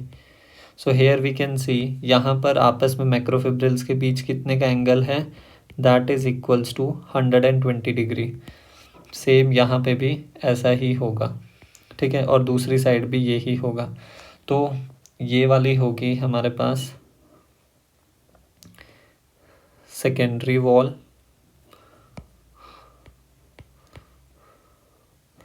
इस साइड पे भी ये क्या है, सेकेंडरी वॉल ही है, और जो बीच में ये हमने पहले बनाई थी this is known as the primary wall. तो हमने क्या देखा कि मिडल लेमेला पे, ऑन मिडल लेमेला स्ट्रक्चर पे सेल वॉल इस तरफ को भी फॉर्म हुई, इस तरफ को भी फॉर्म हुई। एंड एक चीज़ याद रखना, सेकेंडरी वॉल के बाद अब क्या आएगा, हमने क्या बोला, ये मिडल लेमेला था, इस पे सेल वॉल लेट डाउन हुई ऑन बोथ साइड, तो अंदर की तरफ क्या प्रेजेंट होगा, ऑब्वियसली प्लाज्मा मेम्ब्रेन होगी और उसके अंदर साइटोप्लाज्म। तो इसके अंदर हमारे पास क्या प्रेजेंट है, यहाँ पर फाइनली हमारे पास आ जाएगा प्लाज्मा मेम्ब्रेन दोनों तरफ में। तो हम कह सकते हैं मिडल लैमेला जो है वो एडजेसेंट सेल्स को जोड़ता है और एडजेसेंट सेल्स की सेल वॉल उस पर लेट डाउन होती है। यहाँ पर क्या होगा, सेल ए की प्लाज्मा मेम्ब्रेन और ये सेल बी की प्लाज्मा मेम्ब्रेन प्रेजेंट है। So this is all about the cell wall formation. So here you can appreciate कि ये बीच में क्या स्ट्रक्चर प्रेजेंट है, this structure is basically middle lamella और उस पर फिर दोनों तरफ को प्लाज्मा सेल वॉल की फॉर्मेशन हुई। सबसे पहले ये थिन सी layer, single layer primary cell wall, and जो ये मल्टीपल लेयर है यहाँ से लेकर यहाँ तक, this is of secondary cell wall. Secondary cell wall की यूजुअली हमारे पास 3 लेयर रहती है, ठीक है, एक्सक्यूज मी। अब हमने क्या देखा, ये प्लांट सेल वॉल्स थी किसकी, 2 सेल्स की। अब उनके बीच में भी हमारे पास ये कुछ कनेक्शंस दिख रहे हैं, ये गैप दिख रहा है आपको, ये गैप, ये गैप। तो यहाँ से मटेरियल्स का एक्सचेंज हो सकता है between the neighbouring cell and these connections are known as basically what, plasmodesmata. इनको भी हम आगे चलकर डिस्कस करेंगे, but primary wall and secondary cell wall के बीच क्या करेंगे, डिफरेंसेस देख लेते हैं। तो ये बेसिकली है क्या, ये बेसिकली सेल वॉल ही है। ये हमें ध्यान रखना है कि ये सेल वॉल की ही टाइप्स है, चाहे प्राइमरी हो चाहे सेकेंडरी हो। तो प्राइमरी वॉल पहले लेड अर्ली, यहाँ पर अर्ली आना चाहिए था, laid early on middle lamella, and secondary cell wall जो है वो मेच्योर सेल में लेड की जाती है। अब जो प्राइमरी सेल वॉल होती है वो फॉर्म, उसमें मोर पैक्टिन होता है, हेंस वो मोर फ्लेक्सिबल होती है। सेकेंडरी सेल वॉल में मोर लिग्निन होता है, तो वो कैसी रहती है, रिजिड रहती है, रिजिड रहती है, और पैक्टिन ज़्यादा है तो फ्लेक्सिबल रहेगी। वन मोर थिंग, ये यंगेस्ट सेल में पाई जाएगी और डिमिनिशेस एज सेल ग्रोज। जैसे जैसे सेल ग्रो करता है वैसे वैसे प्राइमरी वॉल भी डिमिनिश करती है। एक चीज़ और याद रखेंगे, primary cell wall is formed by gap filling method, जिसे हम इंट्यूसिसेप्शन भी कहते हैं, इंट्यूसिसेप्शन। एंड जो सेकेंडरी सेल वॉल है वो लेयरिंग मेथड से, that is accretion, accretion method भी कहते हैं। पिट्स सेकेंडरी सेल वॉल में प्रेजेंट रहती है, यानी ये नॉन यूनिफॉर्म होती है सेकेंडरी सेल वॉल, बिकॉज आपको प्लाज्मोडेस्माटा की फॉर्मेशन करनी है। Secondary cell wall since lignin की बनी हुई है तो उसमें पिट्स ज़रूरी है। प्राइमरी वॉल से तो डायरेक्टली ट्रांसपोर्ट हो सकता है बिकॉज वो पेक्टिन की बनी है, तो पेक्टिन को तो इजीली क्या कर सकता है, मटेरियल्स उसके थ्रू ट्रांसपोर्ट हो सकते हैं। सो this is all about the primary and secondary cell wall. Also, we have discussed that there are various steps in the formation of cell wall during the cytokinesis. First is phlegmoplast, यानी कि जो spindle fibers के remnants हैं, that is microtubules, उनका aggregation होता है along with Golgi. Golgi pectin secrete करती है, thus there is the formation of cell plate, वो प्योर पैक्टिन की होती है। देयर आफ्टर सेल प्लेट में कैल्शियम एंड मैग्नीशियम आते हैं एंड उधर मिडल लैमेला की फॉर्मेशन हो जाती है। मिडल लैमेला के ऊपर सबसे पहले प्राइमरी वॉल की formation, thereafter secondary wall की फॉर्मेशन। मिडल लैमेला के कुछ कॉमन पॉइंट्स हैं कि middle lamella mainly calcium pectate की बनी है 90% एंड 10% मैग्नीशियम पेक्टेट की बनी हुई है। ये सीमेंटिंग एंड कॉमन लेयर होती है between 2 adjacent neighbouring cell, and ये होल्ड एंड ग्लू करके रखती है नेबरिंग सेल को। एंड मिडल लैमेला में पैक्टिन प्रेजेंट है जो कि डिसॉल्व होता है during fruit ripening with the help of enzyme pectinase. तो ये कुछ पॉइंट हमें बाय हार्ट लर्न होने चाहिए। अब आउटर टू इनर की अगर हम बात करें, जैसे कि लेट्स से यहाँ पर हम एक सेल बनाते हैं, तो इसकी लेयर्स आप बता सकते हो क्या क्या प्रेजेंट रहेगा। तो देखो, सबसे पहले तो ये डायरेक्टली, अगर ये प्लांट सेल है तो सेल वॉल होती है, क्या होती है, सेल वॉल प्रेजेंट होती है। सेल वॉल के अंदर क्या प्रेजेंट रहता है, सेल वॉल के अंदर प्लाज्मा मेम्ब्रेन प्रेजेंट रहती है। So this is the plasma membrane. अब सेल वॉल के भी हमने 2 टाइप्स पढ़ लिए, primary wall and secondary wall. तो वी नो एक आपके पास क्या होता है, कॉमन लेयर प्रेजेंट होती है, that is known as the middle lamella. ठीक है, मिडल लेमेला एक कॉमन लेयर है। उस पर सबसे पहले क्या आएगी, उस पर सबसे पहले आएगी हमारे पास प्राइमरी वॉल, एंड उसके बाद मल्टीपल लेयर्स ऑफ किसकी, सेकेंडरी वॉल की आएगी। तो ये मल्टीपल लेयर्स हमने दिखा दी। तो ये आ गई सेकेंडरी वॉल एंड ये आ गई प्राइमरी वॉल। तो हम देख सकते हैं सबसे पहले आउटर टू इनर चले, सबसे पहले क्या आएगा, मिडल लेमेला आएगा, फिर प्राइमरी वॉल आएगी, फिर उसके बाद सेकेंडरी वॉल आएगी, फिर उसके बाद क्या आएगा, सेकेंडरी वॉल के बाद प्लाज्मा मेम्ब्रेन आएगी, प्लाज्मा मेम्ब्रेन के बाद हमारे पास साइटोप्लाज्म आ जाएगा। सो यहाँ पे हम देख सकते हैं सीक्वेंस यही है, middle lamella, primary wall, secondary wall की भी सबसे पहले हमारे पास क्या आएगी, S1 आएगी, then S2, then S3, and total ये सेकेंडरी सेल वॉल है, and thereafter plasma membrane आएगी। तो हम क्या कह सकते हैं कि जो प्राइमरी वॉल है ये किसकी तरफ को फॉर्म हो रही है, प्लाज्मा मेम्ब्रेन की तरफ को कि मिडल लेमेला की तरफ को। सबसे पहला पॉइंट तो यही है, वो स्टेटमेंट बेस्ड क्वेश्चन में पूछते हैं that primary wall is laid toward the plasma membrane और away from the plasma membrane. Primary wall is led toward the plasma membrane but away from the middle lamella. Both secondary wall का भी ऐसे ही होगा, secondary wall is being laid away from middle lamella and also away from primary wall. हम ऐसा नहीं बोल सकते, चलो आप मुझे बताओ कि ये स्टेटमेंट करेक्ट है, that secondary wall is being laid toward the primary wall। नहीं, हमें पता है कि secondary wall primary wall के अब अपोजिट में लेड होगी, यानी उससे अवे में लेड होगी, and toward the plasma membrane. So recall में अभी हम थोड़ा टाइम वेस्ट नहीं करेंगे बिकॉज टाइम काफ़ी ज़्यादा हो गया है, क्योंकि आज हमारे पास क्वेश्चन प्रैक्टिस भी है काफ़ी ज़्यादा। क्वेश्चन प्रैक्टिस के लिए मैं आपको क्विज़ लेके आया हूँ इस लेक्चर की भी, और जो प्रीवियस लेक्चर था लेक्चर 1 उससे रिलेटेड क्वेश्चंस भी देखने को मिलेंगे। तो हम अपने टॉपिक्स को डिस्कस करते हैं बिकॉज अभी प्लाज्मा मेम्ब्रेन भी एज इट इज़ बचा हुआ है। Next is plasmodesmata. Plasmodesmata we know they connect the cytoplasm of the neighbouring cell, and जो सेल वॉल होगी एंड मिडल लेमेला होगी they are traversed by plasmodesmata. Cell wall and middle lamella they are traversed by plasmodesmata, and plasmodesmata endoplasmic reticulum के tubules comprise करते हैं, and उन tubules को specifically याद रखना क्या बोलते हैं, डेस्मोटिब्यूल्स कहते हैं। एंड इन प्लाज्मोडेस्माटा के थ्रू बेसिकली होगा क्या, इनके थ्रू ट्रांसपोर्ट होता है किसका, मटीरियल्स का, राइट।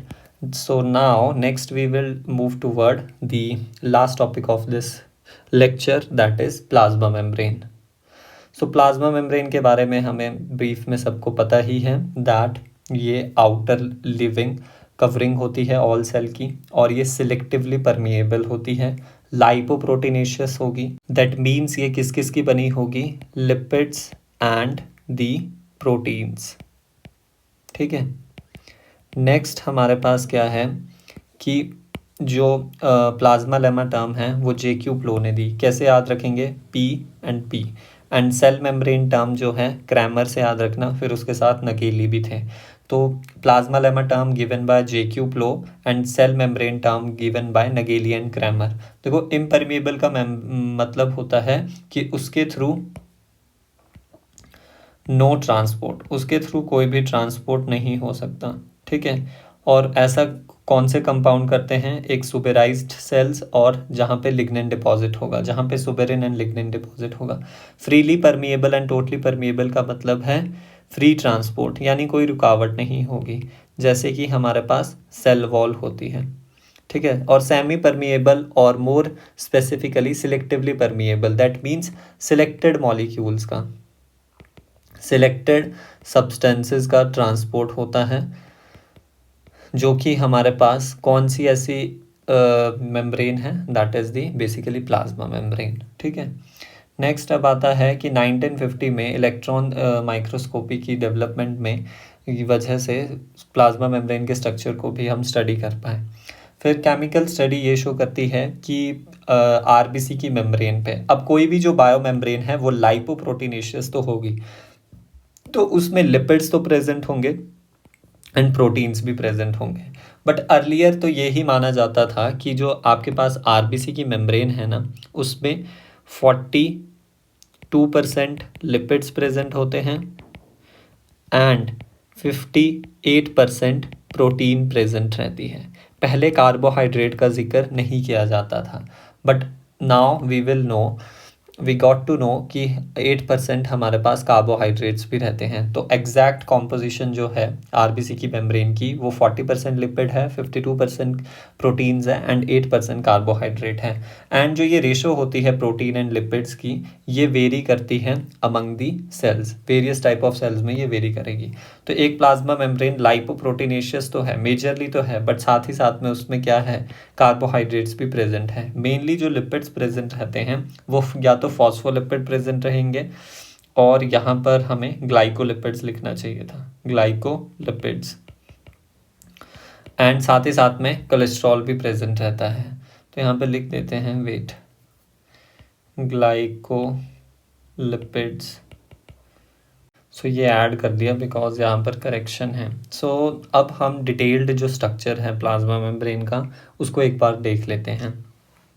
सबसे पहले देखो ये कैसी है, ऐसी है, ऐसी स्ट्रेट सॉलिड तो नहीं है, यानी ये फ्लूइड लाइक है। तो इसमें क्वासी फ्लूइड नेचर कहा जाता है प्लाज्मा मेम्ब्रेन को।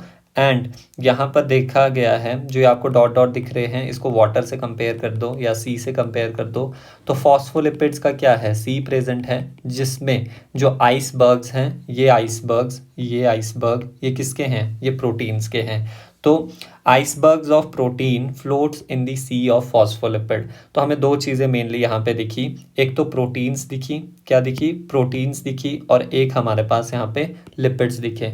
लिपिड्स मेनली जो यहाँ पर प्रेजेंट होंगे वो कैसे होते हैं, फॉस्फोलिपिड्स प्रेजेंट होते हैं। Now one more thing, proteins भी दो तरह की होगी, एक होगी हमारे पास ये पेरिफेरल प्रोटीन्स, जो कि हमारे पास सिर्फ और सिर्फ सरफेसेस पे प्रेजेंट रहेगी, either outer surface of plasma membrane और inner surface of plasma membrane. और एक ऐसी प्रोटीन होगी जिसे हम ट्रांसमेम्ब्रेन प्रोटीन कहेंगे, यानी वो कंप्लीटली प्लाज्मा मेम्ब्रेन को क्या करेगी, ट्रेवर्स करेगी। नाउ जो कार्बोहाइड्रेट्स होते हैं, वो कार्बोहाइड्रेट्स आइदर लिपिड्स के साथ एसोसिएटेड होते हैं, then we called them as glycolipid, और जब वो प्रोटीन्स के साथ, ये प्रोटीन है और उसके साथ कार्बोहाइड्रेट प्रेजेंट है, then we call them as glycoprotein. अब यहाँ पर आउटर सरफेस पे क्या प्रेजेंट होगा, एक्स्ट्रा सेल्यूलर मैट्रिक्स प्रेजेंट रहेगा, और इनर सरफेस पे हमारे पास साइटोप्लाज्म रहेगा। But remember that thing, plasma membrane के जस्ट नीचे हमारे पास क्या प्रेजेंट रहते हैं, ये थ्रेड्स जो आपको दिख रहे हैं, they are known as the cytoskeletal structure. और यहाँ पे दिखाया गया है one of the cytoskeleton structures, that is microfilament. तो ये बेसिक स्ट्रक्चर हमें पता होना चाहिए प्लाज्मा मेम्ब्रेन का। अब फॉस्फोलिपिड की अगर हम बात करें, तो फॉस्फोलिपिड जो हम ऐसे रिप्रेजेंट कर रहे हैं ना, ये फॉस्फोलिपिड, तो ये हमारे पास हेड पार्ट है और ये हमारे पास क्या है, टेल पार्ट है। अब इसमें थोड़ा सा ध्यान देंगे, जो हेड होता है दैट इज हाइड्रोफिलिक, वो हाइड्रोफिलिक होता है और वो पोलर होता है, water loving and polar head होता है। And tails are basically hydrophobic, वो हाइड्रोफोबिक होती है tails, and they are non polar. और ये बेसिकली स्ट्रक्चर है किसका, ये स्ट्रक्चर हमारे पास फॉस्फोलिपिड का है, फॉस्फोलिपिड का। एंड ये फॉस्फोलिपिड कंटेन कर रहा है, सिंस ये दोनों पार्टिकल्स को कंटेन कर रहा है, पोलर को भी एंड नॉन पोलर को भी, thus we called it as amphipathic molecule, amphipathic molecule, because it contains both polar and non polar part. देखो ज़्यादा हम डिटेल में नहीं जाएंगे, बट थोड़ा सा यहाँ पे मैं लिपिड्स के बारे में बताना चाहूँगा। लिपिड्स बेसिकली क्या होते हैं, लिपिड्स बेसिकली एस्टर्स होते हैं, किसके, फैटी एसिड्स के with polyhydroxy alcohol, polyhydroxy alcohol. Polyhydroxy alcohol mainly दो तरह के हैं जो हमारे सिलेबस में हैं, glycerol and sphingosine, but mainly उसमें भी हमारे पास ग्लिसरॉल है, sphingosine. Glycerol is 3 carbon polyhydroxy alcohol, sphingosine is 18 carbon polyhydroxy alcohol.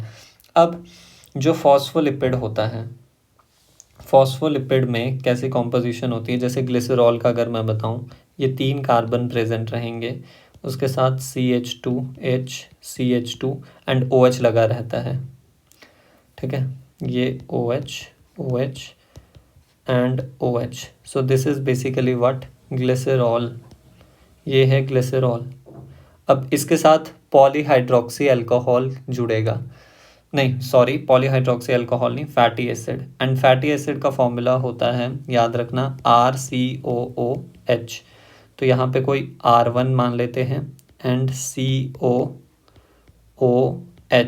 ठीक है, ऐसे ही यहाँ पर COR2। तो ये दो फैटी एसिड जुड़ गए, दो फैटी एसिड जुड़ गए एक ग्लिसरॉल मॉलिक्यूल के साथ, और यहाँ पर क्या प्रेजेंट रहता है, फॉस्फेट जुड़ जाता है, उसको मैं डायरेक्टली यहाँ पे जुड़ा हुआ दिखा रहा हूँ, और यहाँ पर कोई हेट्रोजेनस कंपाउंड होता है, ठीक है। अब यहाँ से H2O निकलेगा, यहाँ से भी H2O निकलेगा, एंड फाइनली फिर हमारे पास किसकी फॉर्मेशन होगी, किसी पर्टिकुलर फॉस्फोलिपिड की फॉर्मेशन होगी। अब वो फॉस्फोलिपिड हमारे पास कई तरह के हो सकते हैं, देखो, फॉस्फेटिडिल कोलीन हो सकता है, फॉस्फेटिडिल आइनोसिटॉल हो सकता है, फॉस्फेटिडिल आइनोसिटॉल हो सकता है, फॉस्फेटिडिल इथेनोलामीन हो सकता है, phosphatidyl serine. But most importantly, अगर आपको कुछ भी समझ नहीं आ रहा है ना, ये मैं ज़्यादा थोड़ा बायोकेमिस्ट्री में चले गया, उसे छोड़िए, मोस्ट कॉमन और most majorly found phospholipid in the plasma membrane is the phosphatidyl choline. इस फॉस्फेटिडिल कोलीन को हम क्या कहते हैं, लेसिथिन कॉमन नेम से भी जानते हैं, इतना आपको याद रखना है। और ये चीज़ तो याद रखनी ही है कि ये एम्फीपैथिक है, यानी दोनों polar and non polar parts होंगे, एंड जो टेल्स होती हैं वो बेसिकली किसकी होती है, वो हमारे पास फैटी एसिड्स की होती है। और जो हेड पार्ट होता है, हेड पार्ट में बेसिकली हमारे पास हेड ग्रुप प्रेजेंट रहता है एंड पॉलीहाइड्रोक्सी अल्कोहल प्रेजेंट रहता है। तो ये सारी डिटेल्स हो गई। अब फॉस्फोलिपिड्स की यहाँ पे सब कुछ लिखा है। Most common phospholipid plasma membrane में मैंने बताया, सबसे पहले मोस्ट कॉमन लिपिड जो है दैट इज़ फॉस्फोलिपिड। वैसे ग्लाइकोलिपिड भी होते हैं बट मोस्ट कॉमनली फॉस्फोलिपिड ही पाए जाते हैं। अब उसमें से हमारे पास most common phospholipid is the lecithin, जिसे हम फॉस्फेटिडिल कोलीन भी कहते हैं। इस चीज़ को हम लिख लेते हैं, दैट इज़ फॉस्फेटिडिल कोलीन, ये इसका केमिकल नेम है। तो फॉस्फेटिडिल कोलीन इसे कहा। नाउ फिर हमारे पास क्या है कि ये एम्फीपैथिक भी है, ये चीज़ भी ध्यान रखेंगे। क्या बोल रहे हैं, लेसिथिन बोला पहले तो, और मोस्ट कॉमनली फॉस्फोलिपिड होते हैं। फिर एम्फीपैथिक है, यानी पोलर पार्ट भी होगा, नॉन पोलर पार्ट भी होगा, in a single molecule of phospholipid. Head part जो होता है एंड टेल पार्ट जो होता है वो रिस्पेक्टिवली हाइड्रोफिलिक एंड हाइड्रोफोबिक होते हैं। लिपिड्स अरेंज होते हैं बायलेयर में। कैसे अरेंज होते हैं, जो पोलर हेड होते हैं वो आउटर साइड में प्रेजेंट होते हैं। कैसे, ये आपके पास पोलर हेड है तो ये आउटर साइड में प्रेजेंट है, तो ये बायलेयर आप देख सकते हैं, 2 लेयर होगी लिपिड की एक मेम्ब्रेन में। जो हम ये सिंगल ऐसी मेम्ब्रेन बना देते हैं ना, हम बोलते हैं ये सेल है और ये कुछ न्यूक्लियस वगैरह है, तो ये उसका इलेबोरेटेड स्ट्रक्चर है, वो बाय लेयर की फॉर्म में प्रेजेंट रहती है। ये चीज़ थोड़ा ध्यान देंगे, बाय लेयर की फॉर्म में वो प्रेजेंट है। अरेंजमेंट ऐसा भी तो हो सकता था ना कि नॉन पोलर टेल्स जो हैं वो हेड के साथ इंटरेक्ट करें, बट नहीं, जो नॉन पोलर टेल्स हैं वो आपस में इनवर्ड की तरफ होती है।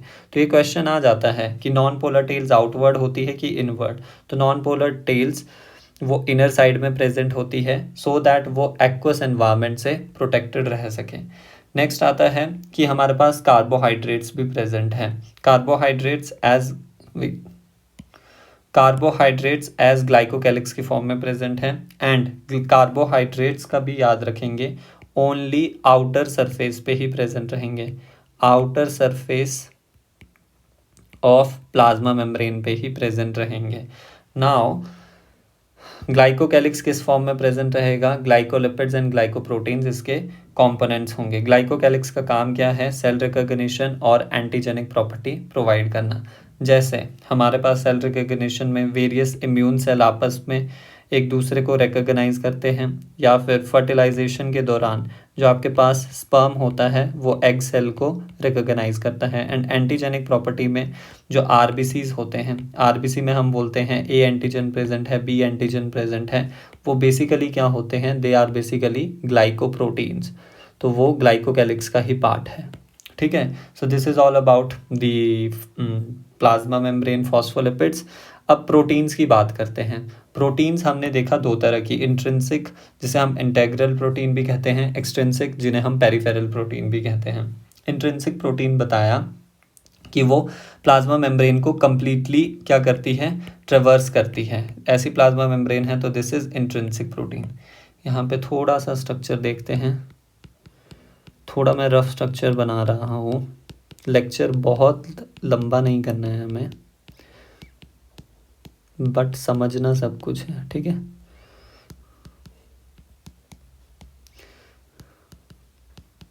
लेट्स से अब यहाँ पर जो ये मैं प्रोटीन बना रहा हूँ ये प्लाज्मा मेम्ब्रेन को कम्प्लीटली ट्रेवर्स कर रही है, तो ये आ गई आपके पास इंटीग्रल प्रोटीन। और कुछ प्रोटीन ऐसे होंगे जो कि आपके पास सरफेस पे प्रेजेंट रहेंगी प्लाज्मा मेम्ब्रेन के, तो these proteins are known as the extrinsic protein. अब एक और चीज़ याद रखेंगे, ये हमने बोला लिपिड की क्या है? लिपिड की ये बाई लेयर है, बाई लेयर है। तो इस वाले पार्ट को हम बोलते हैं outer leaflet, outer leaflet of plasma membrane, या फिर exoplasmic surface of plasma membrane, या फिर outer surface of plasma membrane. और बचे हुए इस पार्ट को हम बोलते हैं इनर लीफलेट, इनर लीफलेट और the cytoplasmic face of plasma membrane, cytoplasmic face of plasma membrane. क्यों बोल रहे हैं cytoplasmic face of plasma membrane? Because इसके अंदर तो अब क्या है, इसके अंदर तो फिर यहाँ पे साइटोप्लाज्म ही स्टार्ट हो जाएगा, और इसके बाहर क्या प्रेजेंट है? इसके बाहर यहाँ पर एक्स्ट्रा सेल्यूलर मैट्रिक्स जो भी होगी वो प्रेजेंट है। That's why it is known as the exoplasmic face of plasma membrane. So I hope this is very much clear. Intrinsic protein 70% होती है, एक्सट्रिंसिक प्रोटीन 30% होती है। और इनका नाम जो है किस बेसिस पे है? On the ease of extraction, कौन इजीली एक्सट्रैक्ट हो रही है। Obviously integral protein completely buried है, कंप्लीटली स्पैन कर रही है प्लाज्मा मेम्ब्रेन को, तो उसको निकालने में हमें ज़्यादा एफर्ट लगेगा। That's why they are known as integral protein. Peripheral protein सिर्फ सरफेसेस पे प्रेजेंट है, तो उन्हें हम इजीली एक्सट्रैक्ट कर सकते हैं। That's why they are called as extrinsic और पेरिफेरल प्रोटीन। नाउ अब इन प्लाज्मा मेम्ब्रेन के स्ट्रक्चर को डिस्क्राइब करने के लिए काफ़ी सारे मॉडल्स दिए गए, बस उनकी हमें थोड़ी बहुत डिटेल पता होनी चाहिए। पहले दो की, डेनियल एंड डेब्सन ने सैंडविच मॉडल दिया था। इसको कैसे याद रखेंगे? इसे सिंपली याद रखेंगे हम, वेट, डी से याद रखेंगे, डी से डेनियल एंड डेब्सन एंड डी से सैंडविच। ये कब दिया गया था? डीएनए मॉडल जब दिया गया था उसका उल्टा, दैट इज 1935। इसमें सिंपली क्या बोला था? इसमें सिंपली ये बोला था कि दो जो आपके पास लिपिड की लेयर है वो दो प्रोटीन के लेयर्स के बीच सैंडविच हुई है, sandwiched between two protein layers. तो यही यहाँ पे लिखा गया है कि two lipid layers are sandwich between two layers of protein, और लिपिड की बायलेयर प्रेजेंट है। एंड टोटल थिकनेस बता दी गई थी 75 एंगस्ट्रॉम, जो कि बिल्कुल सही पॉइंट था, सिर्फ यही वाला पॉइंट सही था। यूनिट मेम्ब्रेन और ट्रायलैमिनर मेम्ब्रेन मॉडल किसने दिया था? रॉबर्टसन ने दिया था। तो कैसे याद रखेंगे? आर से ट्रायलैमिनर, आर से रॉबर्टसन।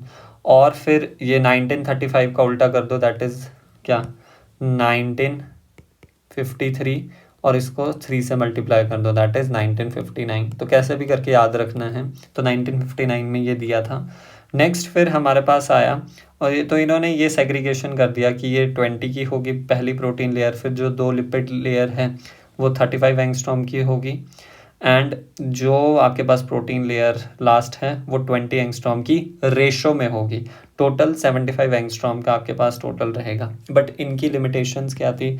लिमिटेशन इन मॉडल्स की ये थी कि ये सेल ग्रोथ को डिस्क्राइब नहीं कर रहे थे, बिकॉज ये नो मॉडल सेल मेम्ब्रेन को एज ए सॉलिड लेयर की तरह कंसीडर कर रहे थे। सेल ग्रोथ को ये नहीं बता पाए, सेल कैसे डिवाइड करता है, सेल मटेरियल्स को कैसे ट्रांसपोर्ट करता है, यानी उसकी फ्लूइडिटी, प्लाज्मा मेम्ब्रेन की फ्लूइडिटी को ये डिस्क्राइब नहीं कर पाए। ना ही एक्सोसाइटोसिस और एंडोसाइटोसिस जैसी प्रोसेसेस को हम इन मॉडल से डिस्क्राइब कर सकते थे। तो फिर फाइनली हमारे पास एक मॉडल आया, that is the most recent and the most accepted model of the plasma membrane given by Singer and Nicolson in the year 1972। उन्होंने क्या बोला कि प्रोटीन आइसबर्ग्स जो हैं, protein icebergs floating in the sea of phospholipid, जो कि मैंने आपको बताया। और उन्होंने क्वासी फ्लूइड नेचर दिया किसका? प्लाज्मा मेम्ब्रेन का, कि जो प्लाज्मा मेम्ब्रेन है कंप्लीटली फ्लूइड भी नहीं है, बट वो थोड़ी जेल लाइक है, ठीक है। और उसमें ये बताया कि कार्बोहाइड्रेट्स जो हैं, अगर यूकैरियोट्स की बात कर रहे हैं तो हम ऑलिगोसैकेराइड्स को कंसीडर करेंगे, प्रोकैरियोट्स में पॉलीसैकेराइड्स। वो अटैच हो सकते हैं प्रोटीन और लिपिड को एज ए ग्लाइकोप्रोटीन एज और ग्लाइकोलिपिड, कंबाइंडली वो ग्लाइकोकैलिक्स फॉर्म करेंगे, बट ओनली एंड ओनली वो outer leaflet of plasma membrane पे ही प्रेजेंट रहेंगे। कोलेस्ट्रॉल जो है वो टेल्स के बिटवीन में प्रेजेंट रहेगा फॉर द स्टेबिलिटी पर्पस। अब प्रोटीन्स दो तरह की थी, एक थी एक्सट्रिंसिक, एक थी इंट्रिंसिक। ये सारे पॉइंट हम डिस्कस कर चुके हैं। स्टेबिलिटी प्लाज्मा मेम्ब्रेन की कौन कौन प्रोवाइड करेगा? एक तो देखो कोलेस्ट्रॉल प्रोवाइड करता है, और जो हाइड्रोफोबिक इंटरेक्शन होती है, और यहाँ पे लिख भी लेना कोवेलेंट नॉन कोवेलेंट इंटरेक्शन है ये क्वेश्चन पूछा जाता है कि कैसे इंटरेक्शन है। नॉन कोवेलेंट इंटरेक्शन है, और उसमें से भी ये कैसी है? Ionic and electrostatic, ionic and electrostatic interaction है, ठीक है।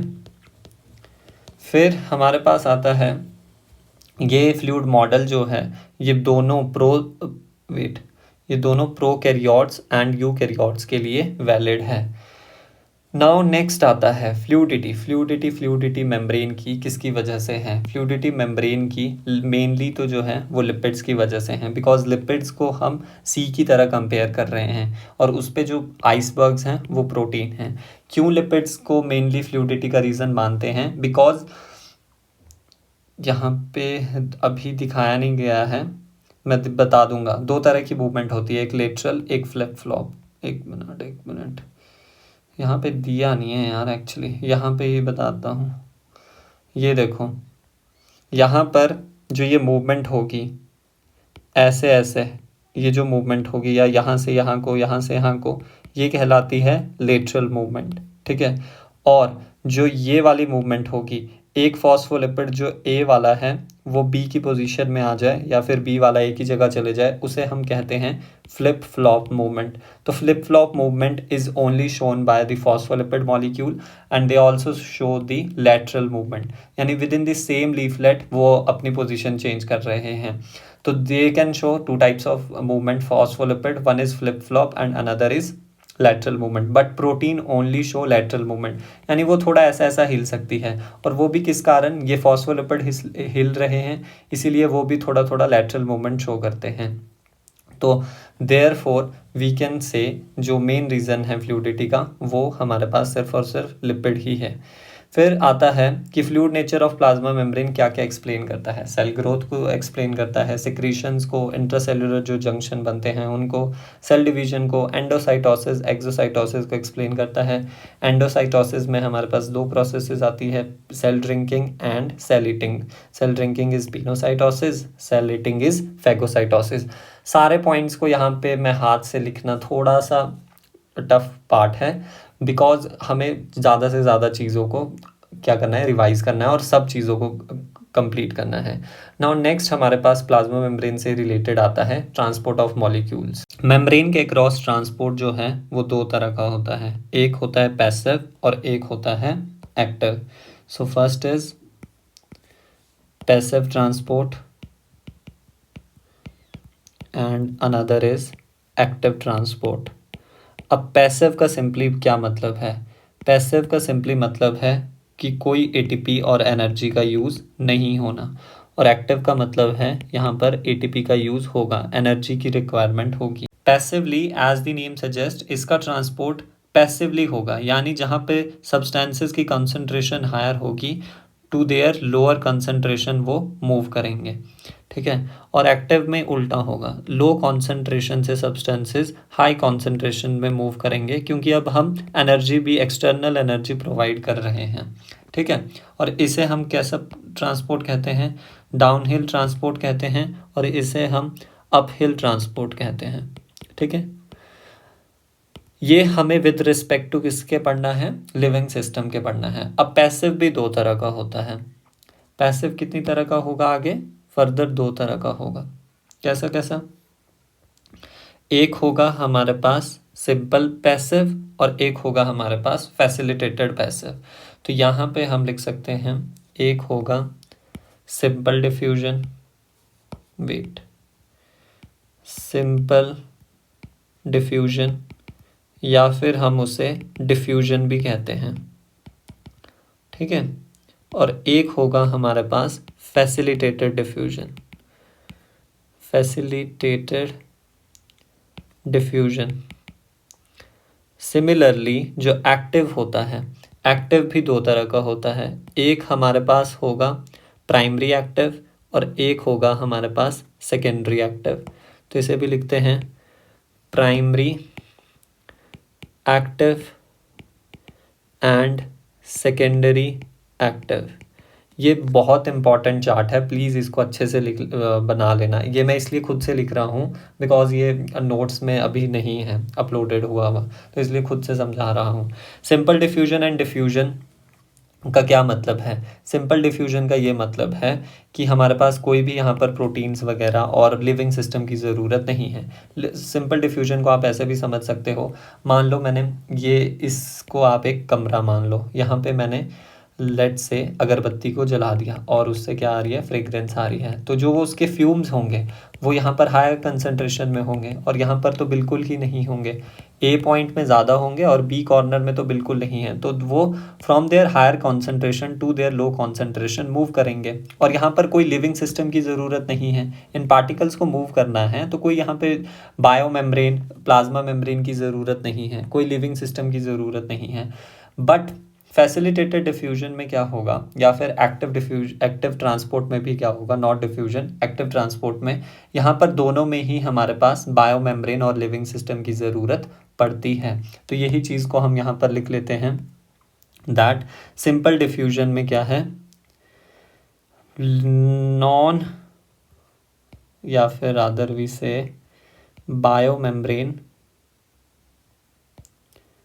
और लिविंग सिस्टम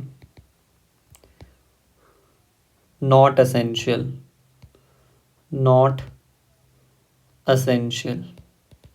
बट यहाँ पर बायो मेम्ब्रेन मस्ट, यहाँ पर भी बायो मेम्ब्रेन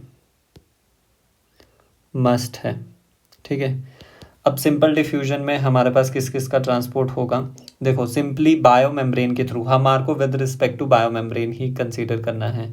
ये हमारे पास बायो मेम्ब्रेन होती है, तो बायो मेम्ब्रेन को यूजली हम नॉन पोलर कंसीडर करते हैं, क्यूमुलेटिवली नॉन पोलर कंसीडर करते हैं, बिकॉज जो ट्रांसपोर्ट है सब्सटेंसेस का वो नॉन पोलर पार्ट से होना है।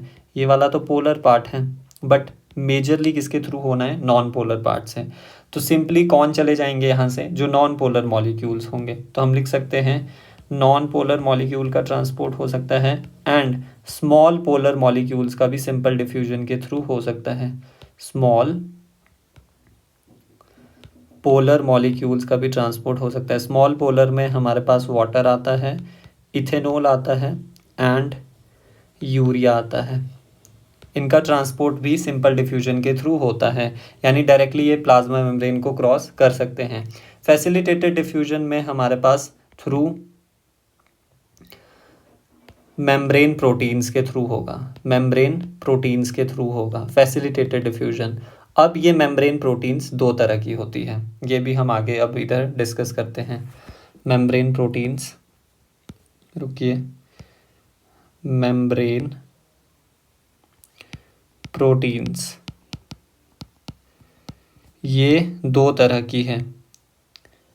एक है हमारे पास कौन सी, चैनल प्रोटीन और एक है हमारे पास कैरियर प्रोटीन्स। चैनल प्रोटीन नाम में ही है और इसी को ही हम टनल प्रोटीन भी कहते हैं और कैरियर प्रोटीन को हम ट्रांसपोर्टर्स भी कहते हैं। चैनल प्रोटीन जो है वो हमारे पास कैसी होती है, टनल की तरह होती है। ये फॉर्म करती है टनल थ्रू द मेम्ब्रेन और चैनल प्रोटीन्स के थ्रू जो ट्रांसपोर्ट होता है वो पैसिव ट्रांसपोर्ट होता है। पैसिवली ट्रांसपोर्ट करती है ये सब्सटेंसेस को एंड ये यूजली गेटेड रहती है। गेटेड होती है यानी दैट इज दे कैन